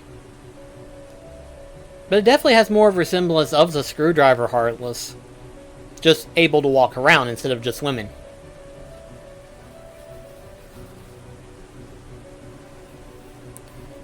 But, what was that comment that we make earlier about the Holobastion having the symbols, was it? Oh gosh, we talked a lot about... Let's see. Clouds in the likeness of the PlayStation button symbols. Oh, that's what it was. Okay. Now I remember.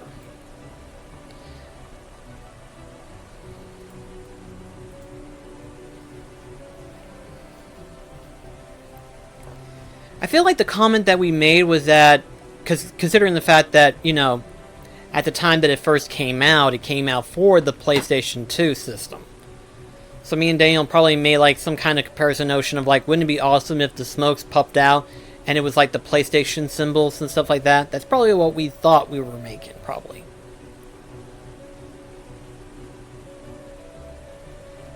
Oh dear, what other Pokemon comparison did you come up with?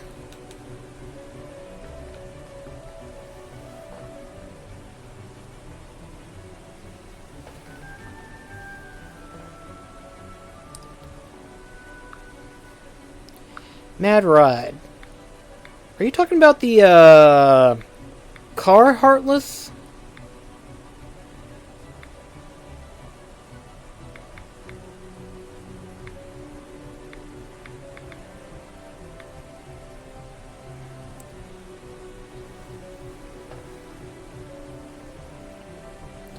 The mower?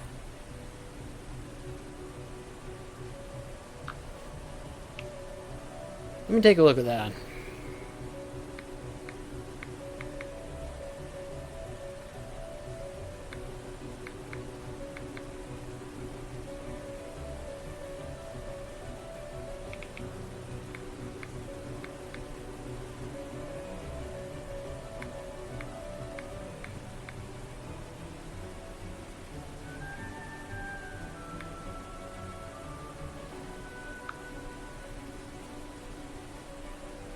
It kind of does.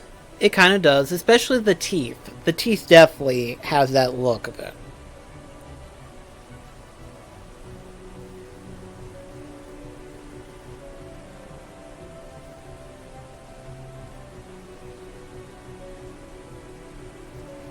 It definitely does have it.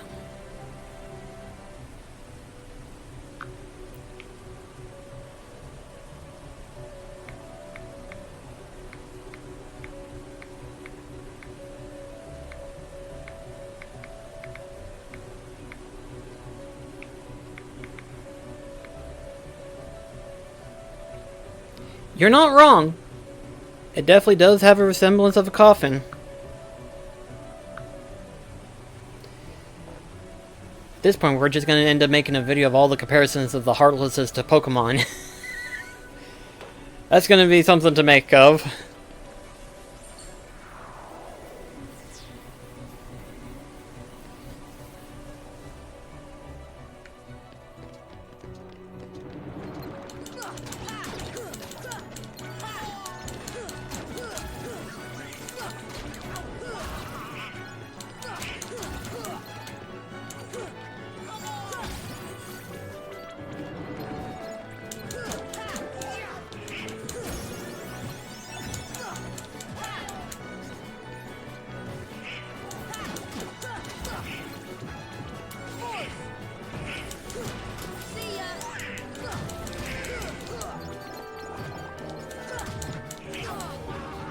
Oh right, we were going to change to the Oathkeeper. I forgot about that.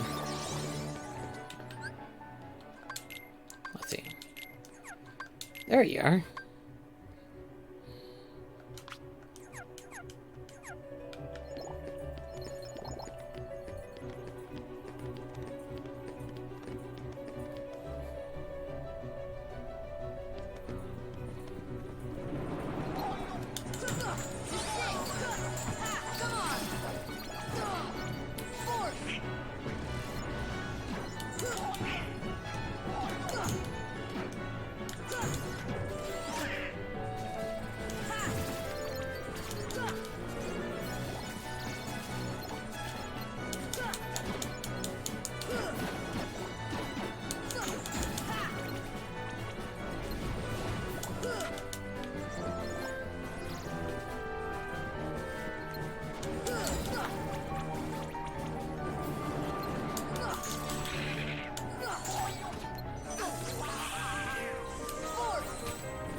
Ooh!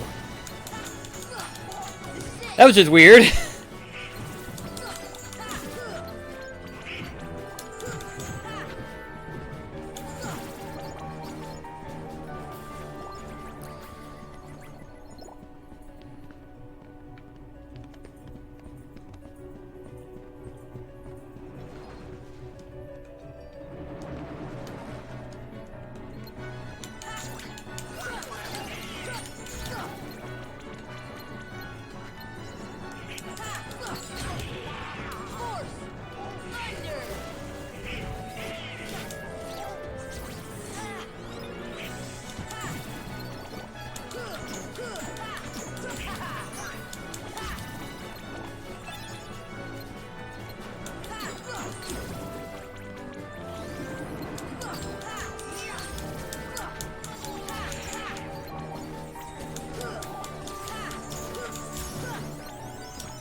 Let's see here.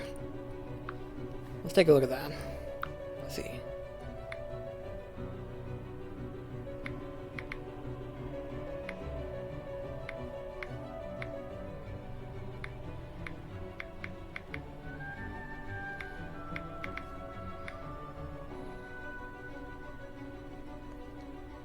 Yeah. It is. It is straight up a quillfish. Like, there's no denying it. It literally is. Record color texture is different, but actually it's a quillfish. Is shiny quillfish blue? I don't know the shiny colors, so...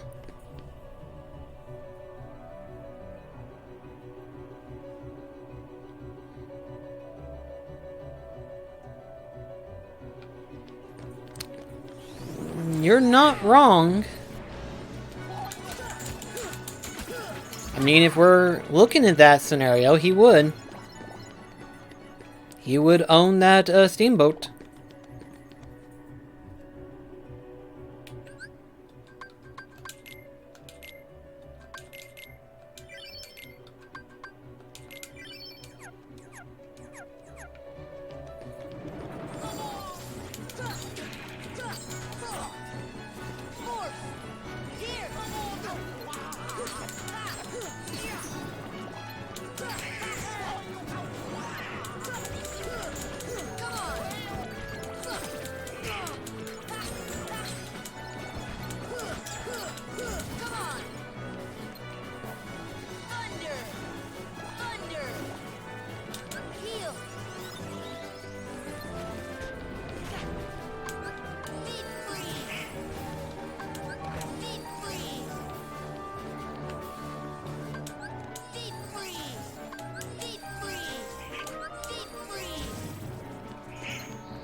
Oh, wow.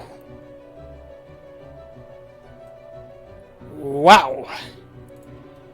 Shiny quillfish looks freaky.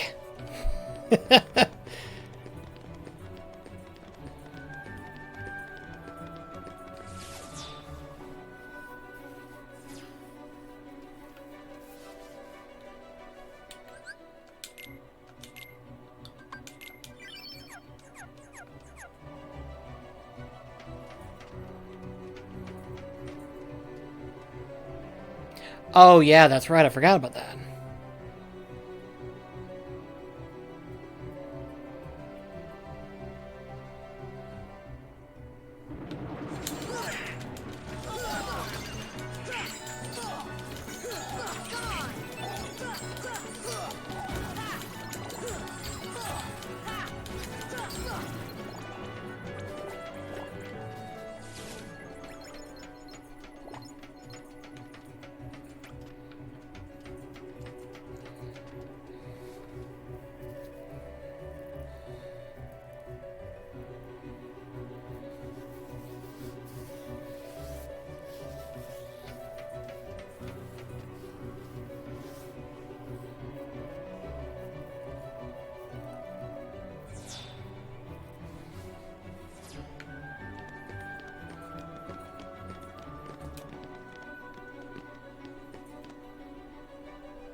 In theory, it would.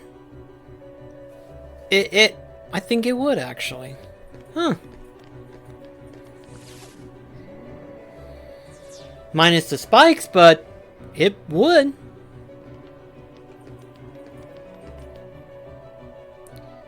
Oh wait, we kind of need to go back and get that switch fixed up. I think. Or maybe not.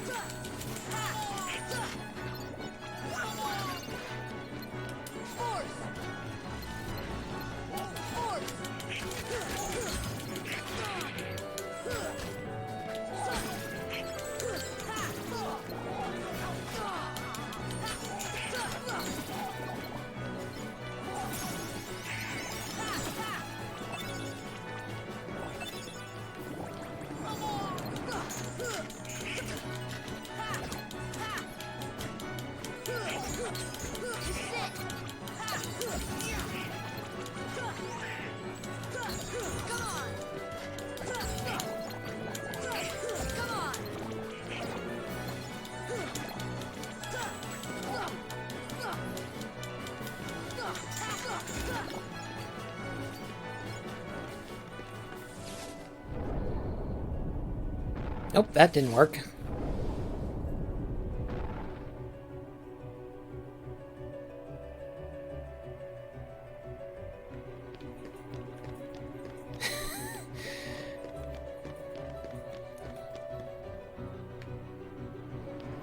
The helmet doesn't help. Like, I can picture that now, and it's like, yeah, it does.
I mean, it wouldn't be that hard.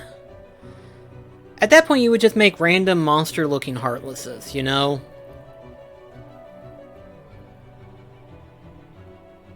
I really don't know. That's actually an interesting question.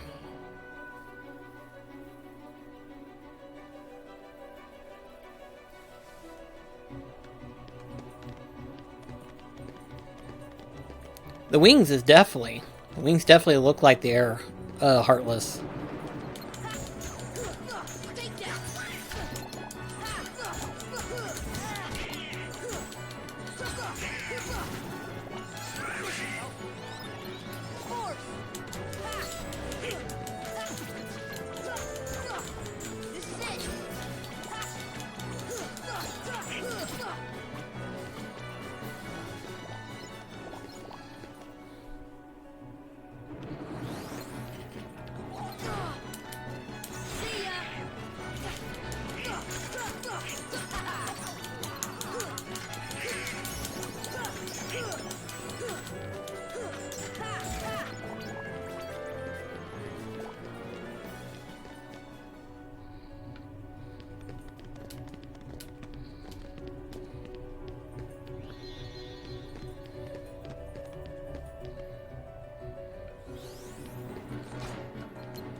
the HP gauge, gauge. Unlike in Kingdom Hearts 2 and onward, Kingdom Hearts 1's HP is actually attached to the levels. And then, of course, accessories, depending, of course, and stuff like that. So, we're barely halfway in terms of his max HP. Because where his bar is at right now, that's just a standard HP.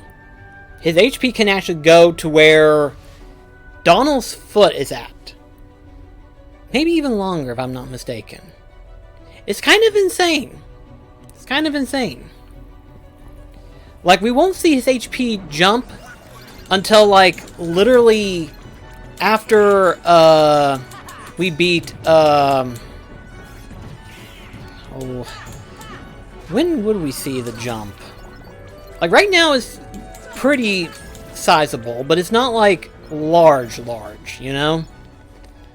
It's more of, standard HP at the moment. The H part will go insane before you realize it.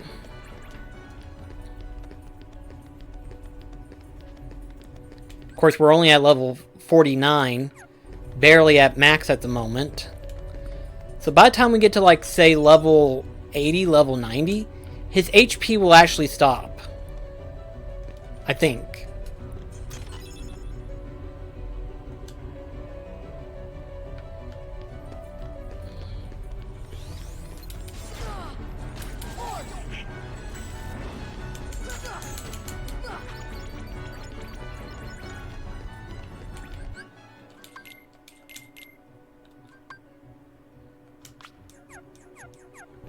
Eek. There went my magic.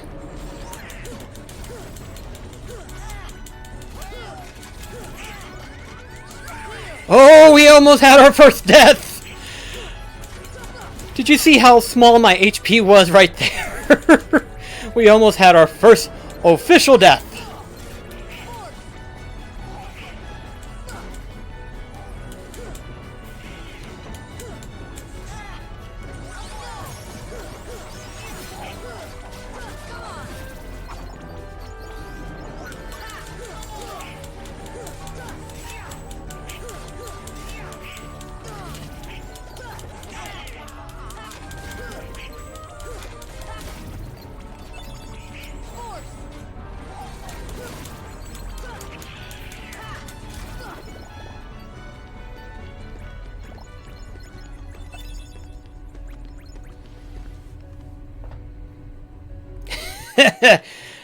Oblivion. Great in power, but great in sacrifice. You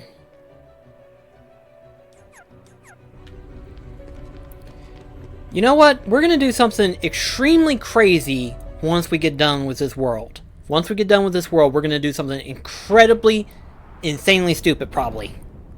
Something that will probably kill us. And we will see our first death. Or 5. But after this, we're gonna do something crazy. Ooh, almost fell.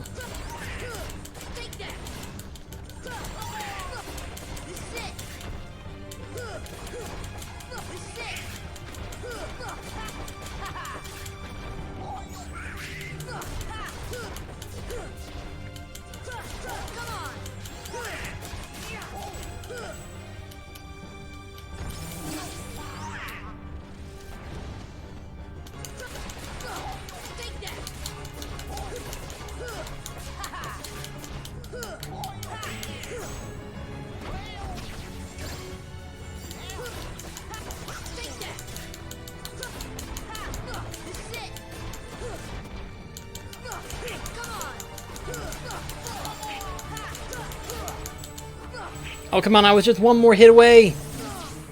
Thunder! Thunder! Well, he's immune to thunder, apparently.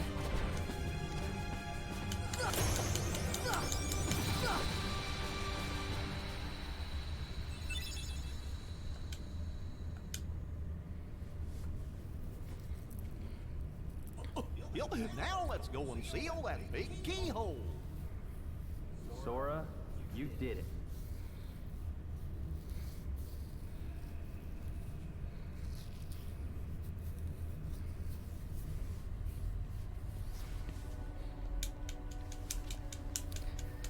So once we get done with this world, I was thinking about it and I was like, I mean, we got plenty of time to do at least one small thing if we wanted to, but I'm going to take on the Phantom.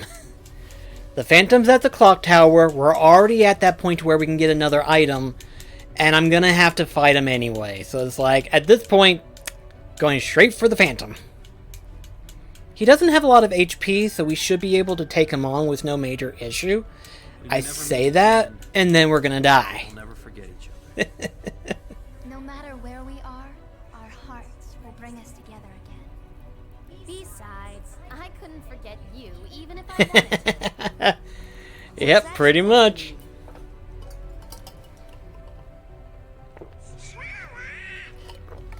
Hurry! Come and close the keyhole! Sora, good luck.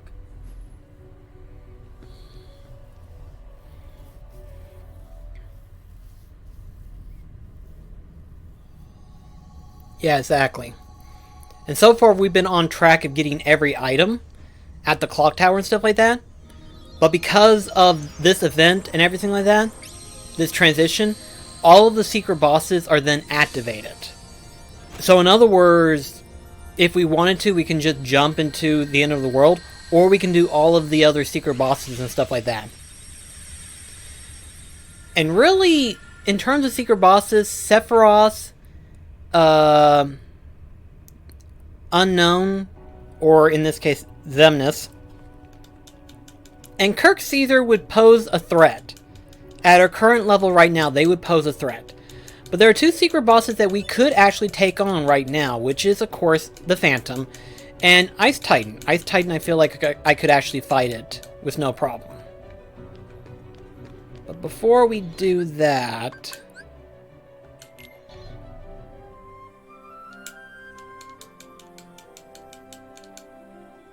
I do want to go ahead and okay, we're gonna have to make a run for it in the library because I forgot to stop by the library.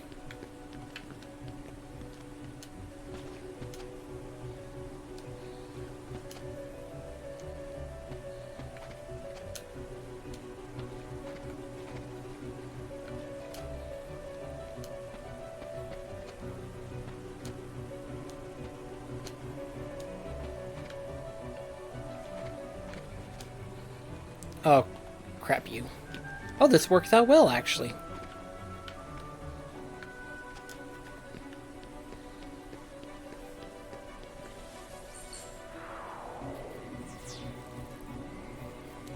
In terms of strength, yes. But in terms of power... Like, okay, so... We'll look at the description real quickly. Because I'm trying to get into the library and stuff like that.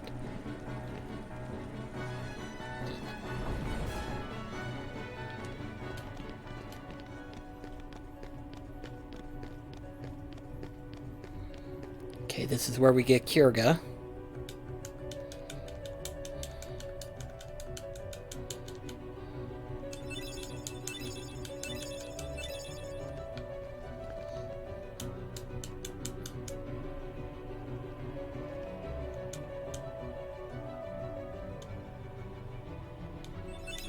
There we go.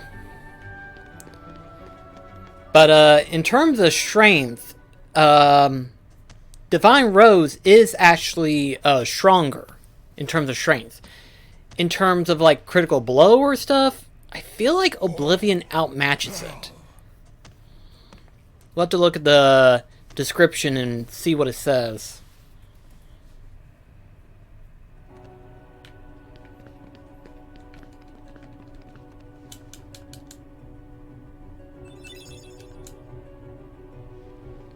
Okay, so let's see.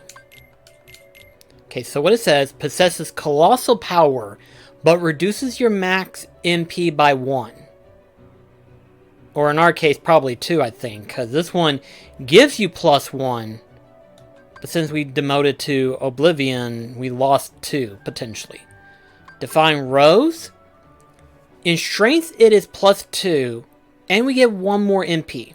A powerful weapon that is difficult to deflect, capable of dealing a string of critical blows.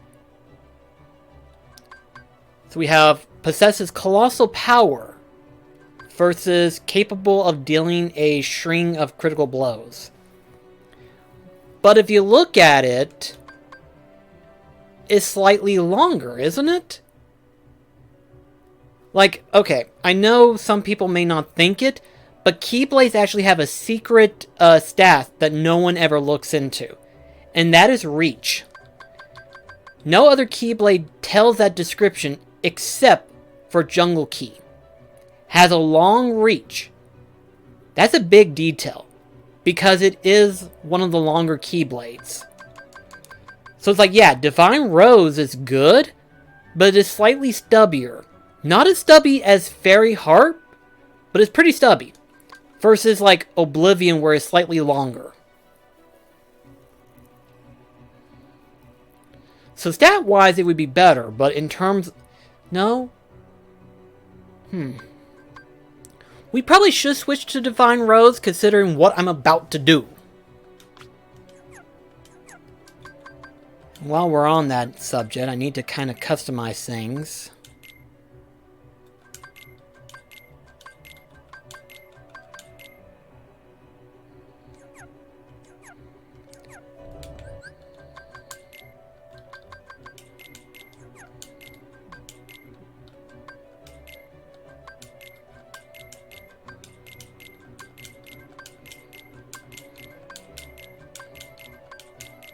Wait, where'd the Mega Elixir go? There it goes.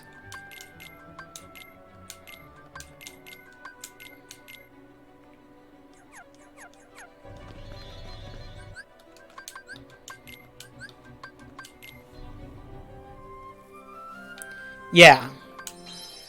That would be the trade-off. It's like, yeah, it's stronger than Oblivion, but it's slightly shorter. Again, not a lot of people talk about this secret stat that Keyblades actually have.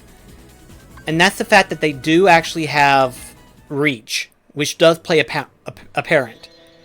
You wouldn't know it, but Keyblades like the Jungle Key and the Ultimate Weapon, both Keyblades play a significant role in reach, just because of their overall reach. It's like as soon as you swing that sword, everything within a short distance dies instantly almost. So it's like pretty much next to power, reach is a very big critical effect in Kingdom Hearts. You wouldn't know it, but it is true. So let's see. We have to have Peter Pan with us because of Tinkerbell, so... Donald has magic, so we need to keep that.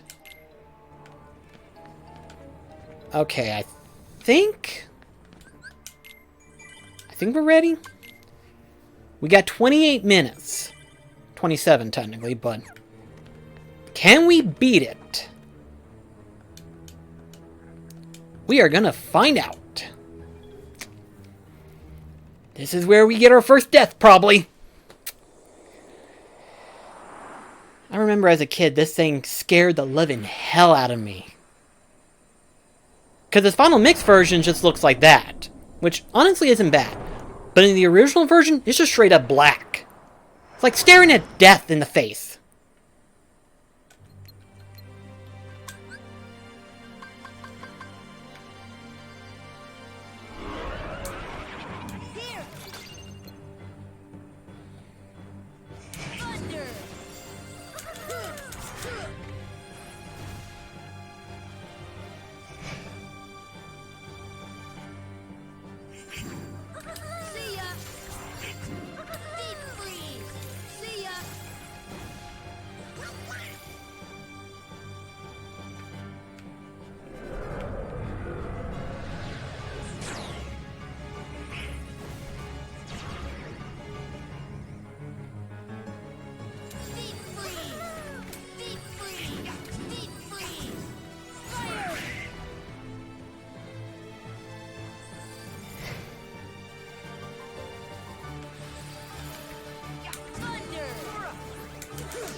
His HP is going extremely slow. Oh shit.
Oh, there went Peter Pan. Hold still, you stupid little ghost goblin! Hold still. There.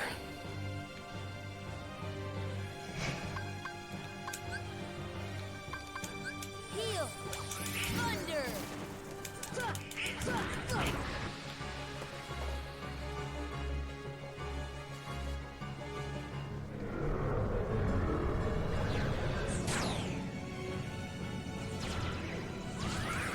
Thank you, Donald. See ya.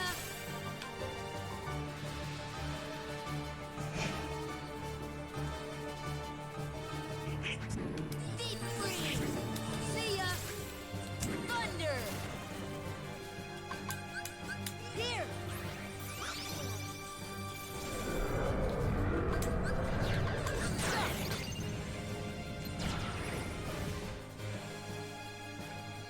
Deep freeze. Deep freeze.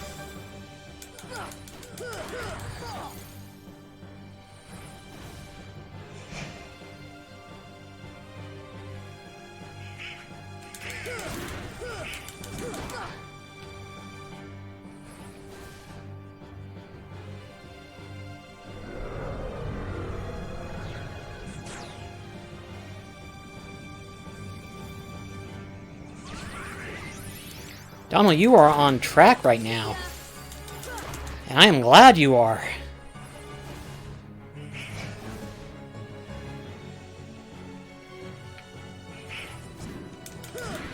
Fire. Ha. Thunder.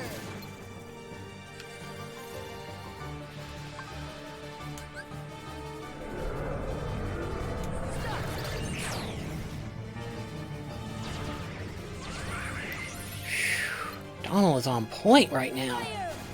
Thunder. Thunder.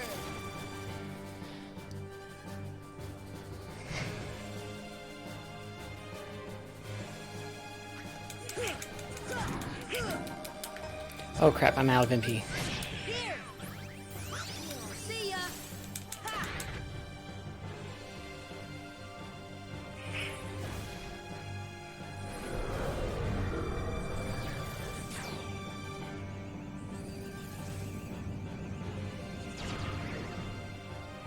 Thunder.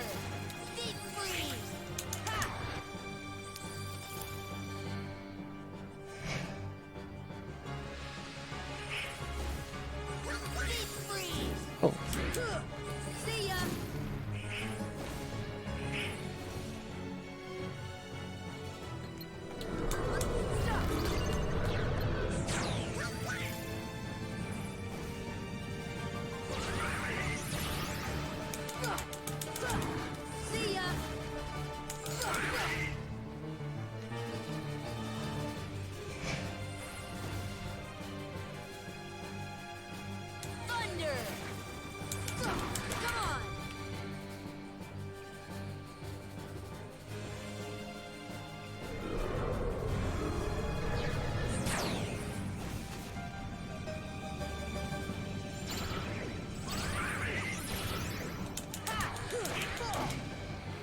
Donald, I am so glad you're actually doing your job. My gosh. Is he being a hero or what? Fire! Fire! Here! I mean, we give him shit for years, and now he's pulling his weight.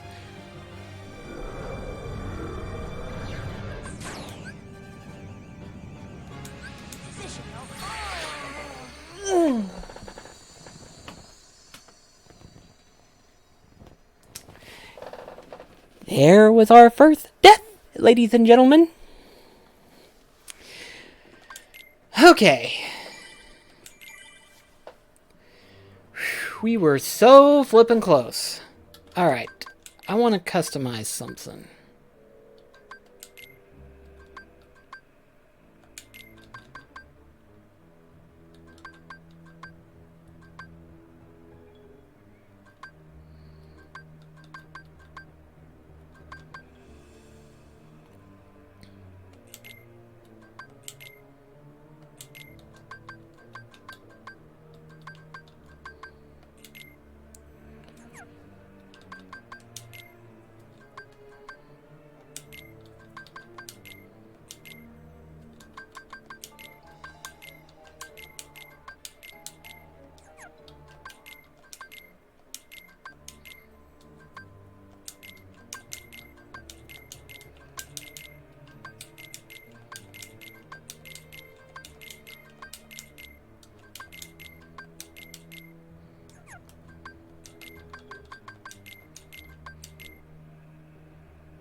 It's a stupid plan.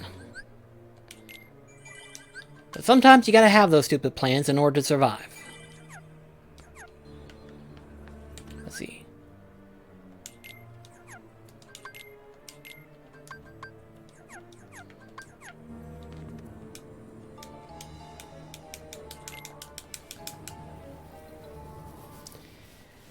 There's really no real reason to use Tinkerbell in this fight. I mean, because the clock tower is the biggest problem. It's essentially a giant doom machine. It starts off with one of your party members, and then when one goes out to the other, you're the last one it targets. So you gotta make certain that you have enough MP.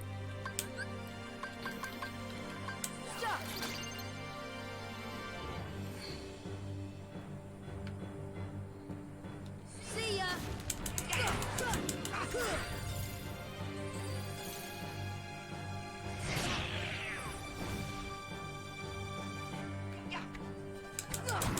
Thunder!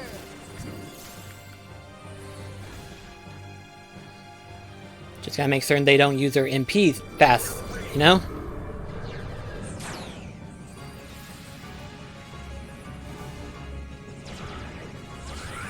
Thank you, Donald. Fire! Fire!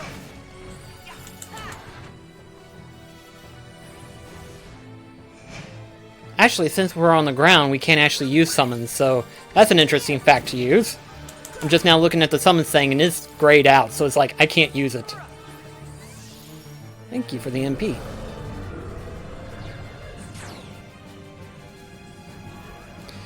Oh boy, it started.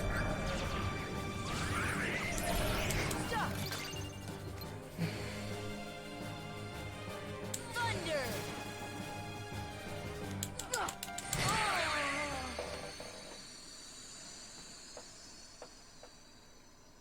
Wow! We now know how hard it can hit when it finally does hit us. Okay, well, Eek. Now I know why I wait towards the end to fight these things. This thing hits hard.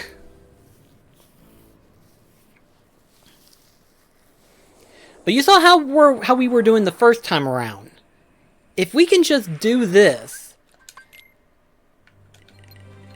we'd be alright. I think we can do it. Here!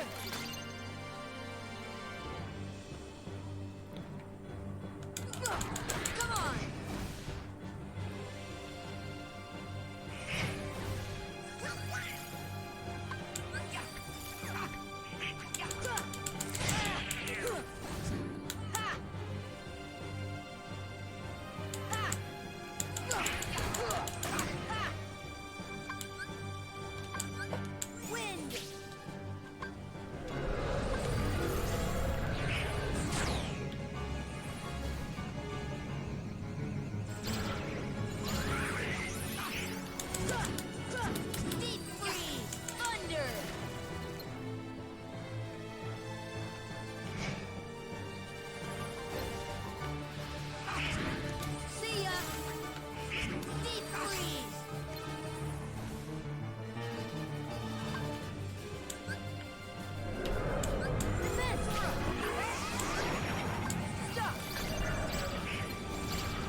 Deep freeze! See ya!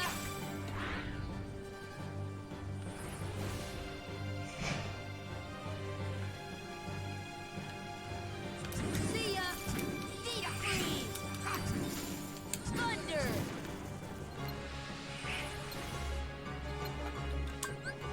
Defense!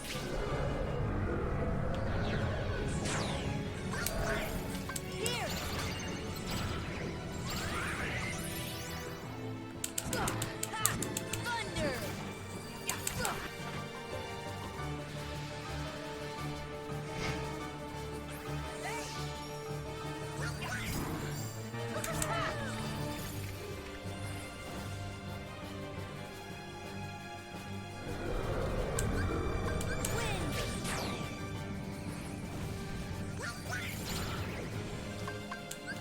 This should help. Deep freeze! Deep freeze! Ha!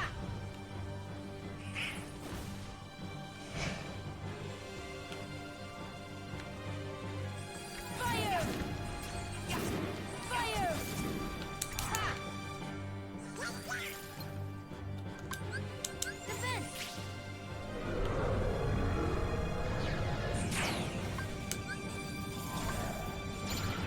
Stop! See ya! Deep freeze! Deep freeze! Deep freeze! Deep freeze! Deep freeze! Deep freeze! Hold still. See ya! Ha! Deep freeze! This should help.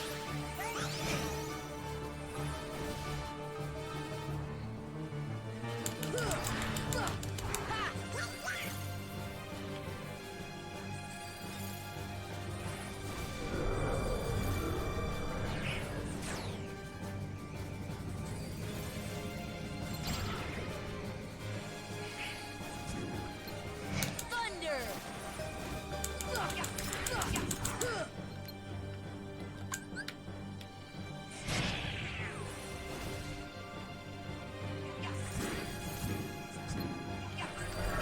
Fire! Thunder! Stop!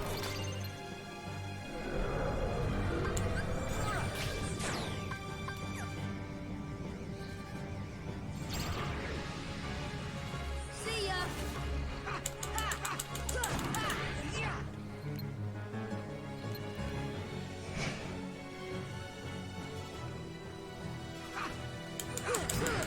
Thunder!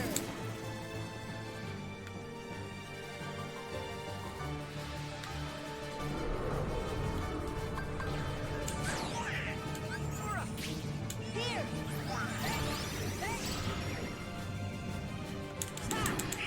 See ya! Deep freeze!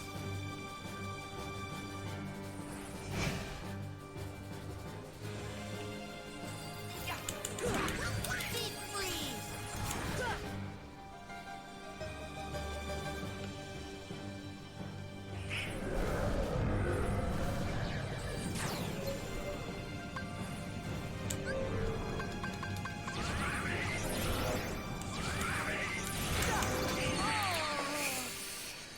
Ooh, wow. Death 3.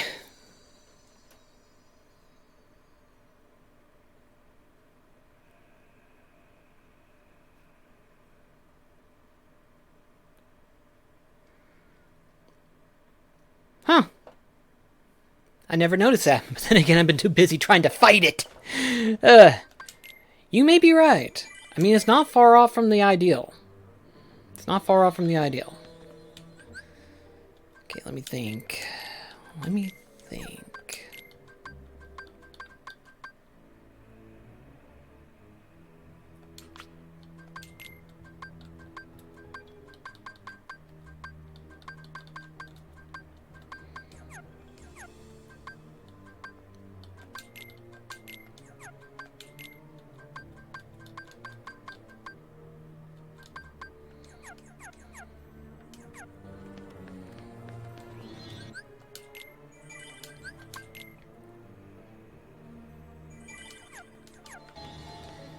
Okay, let's try this again.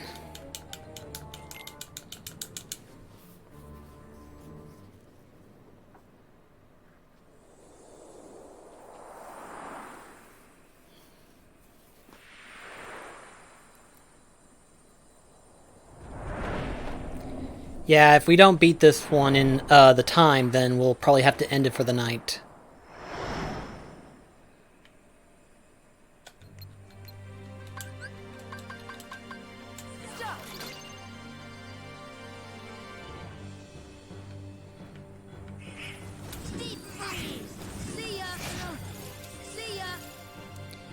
Gummit.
And with that, I think we'll have to end it for the night. I'm gonna have to do some thinking, because the only problem isn't so much beating it, which at this point I think we're kind of under-leveled, admittedly, so we'll probably have to save it another time. But the problem is that if we miss this time, we'll have to think back to what time it would be at another time. Because see, there are 12 items that you can get in the clock tower. We first started getting them at like right around what, the 8th hour? So for every hour of game time we have, that's what is calculated. So if we miss this, which would be the 2 o'clock hour, we're going to think back to when the 2 o'clock hour will appear again.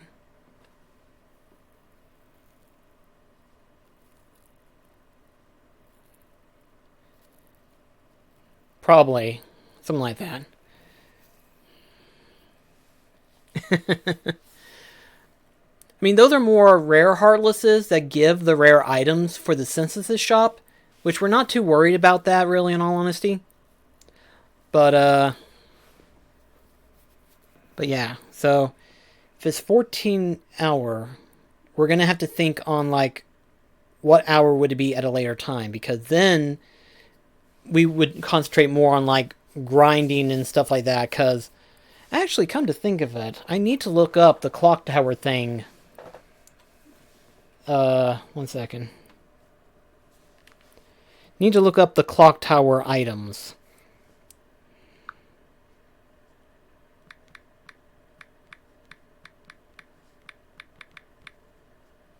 I guess while we're waiting on this screen, I'll just transition to this.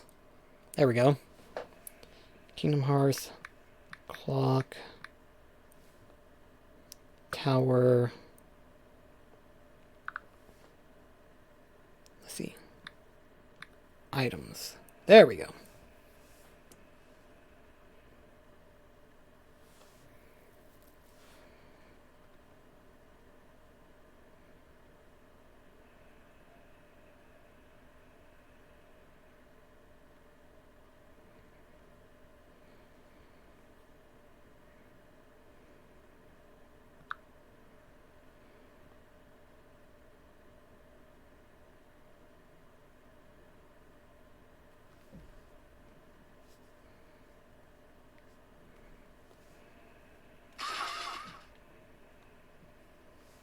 Gonna have to look up Cynical's video now. Because he did actually have it, like, categorize what hour it would appear.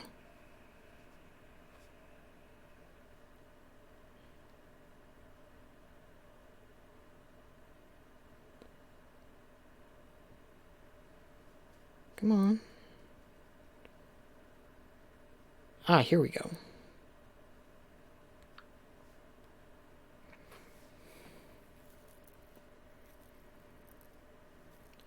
Nah, it's not based on the system time or anything like that. It's based on how many hours you've played the game. So since we got to Neverland at the 8 hour that we were playing, we were able to get the 8 o'clock hour one. And then 9 o'clock, 10 o'clock, so on and so forth. Since this is technically classified as the 2 o'clock, I definitely would have wanted it because it gives off a power-up.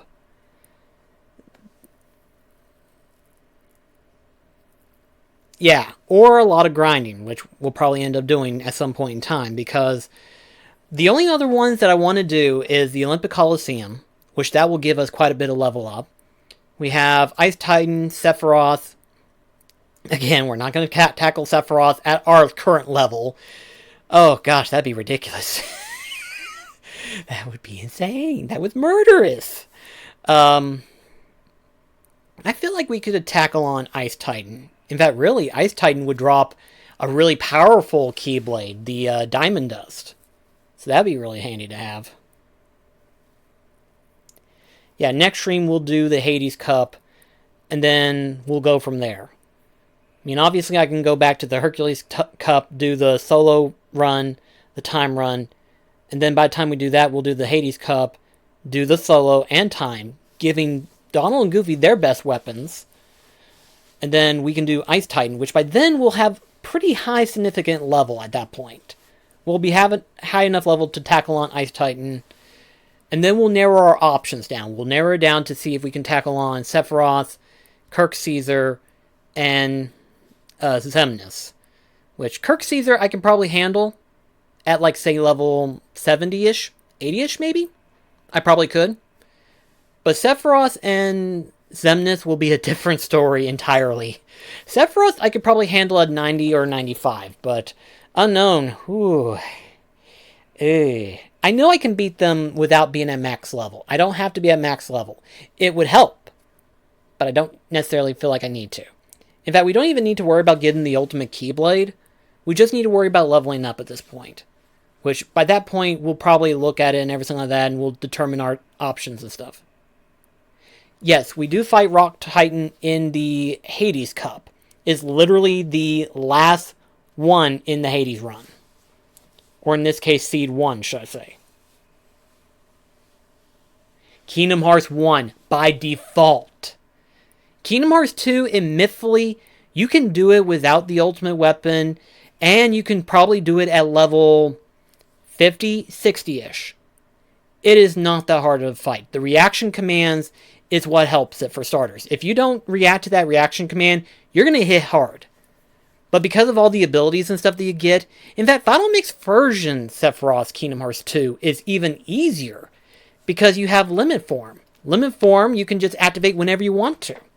So you can overpower through Sephiroth's health without an issue. Kingdom Hearts 1, original or Final Mix, does not matter. He's pretty difficult on his own because you've got standard Sora. You got standard movesets. You've got his normal stuff. Yes, you could skill your way through Sephiroth in Kingdom Hearts 1, and yes, you don't have to be at max, and you don't have to have the ultimate weapon. But he is still pretty hard. He is, in terms of this game, Sephiroth is the second hardest next to Unknown. Unknown is just frantic.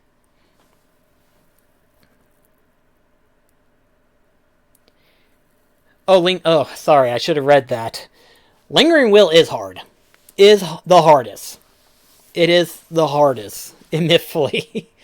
Because unless you do it the cheese method way, you're not going to get through it. You're not. It's, ugh.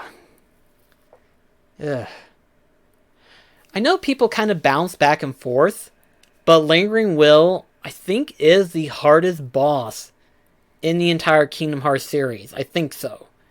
Yes, Yosora is hard, but not unbeatable. You can beat it pretty somewhat well, I think. You know, let's put it this way.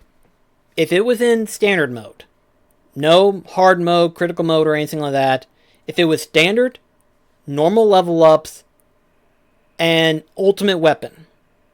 Ysora can be beaten. Can be beaten. Lingering Will? Ooh, takes a little work. Takes a little work. It's one of those bosses that just does not know when to take a break.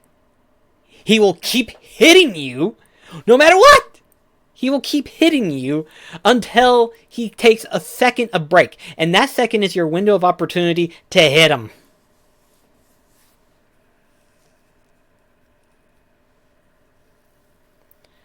Kingdom Hearts 3, it would be Ysora. Ysora is kind of that difficult boss. He's a literal, like, boss that kind of levels itself to Lingering Will, like I just mentioned earlier. He can be beatable, but he is hard. Admittedly so, he is hard. Lingering Will, ugh, it's a headache. It's a nuisance.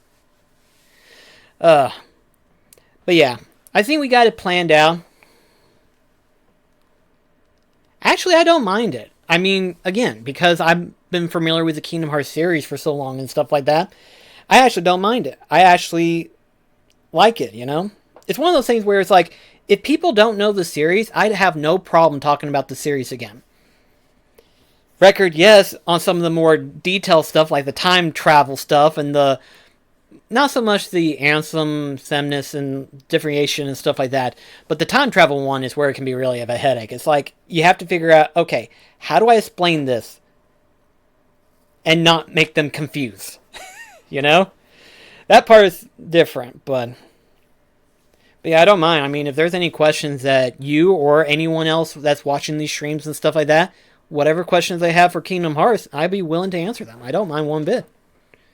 Plus, considering we are getting Kingdom Hearts 4, theories is up in the wind. We have no idea. We just know Sora's and Quadratum, and we know what's coming up and stuff like that. That's it. We don't even know what's going to happen. It's kind of open in the wind. This is like pre-Kingdom Hearts 3 development, where it's just been confirmed, and we have nothing else to go on except for the fact it's being made right now. This is actually the fun period for Kingdom Hearts fans. It's like, we can kind of go into our imagination and be like, anything can happen. Anything can happen. I mean, I think we will. There won't be a lot, but I think we will. We will still see Kingdom Hearts, or Disney Worlds in Kingdom Hearts. They're just not going to be the same way that we're familiar with, you know? Like I said, this is going to open up a whole new level of development as to how they're going to do the Kingdom Hearts series. You know, because in the past Kingdom Hearts, you've always visited Disney Worlds. You've always visited them. Some would argue and say that in Fragmentary Passage, you didn't really visit them. But technically you did. They were just lost in darkness. They were the Dark World versions of those worlds. So we really could see a different shift.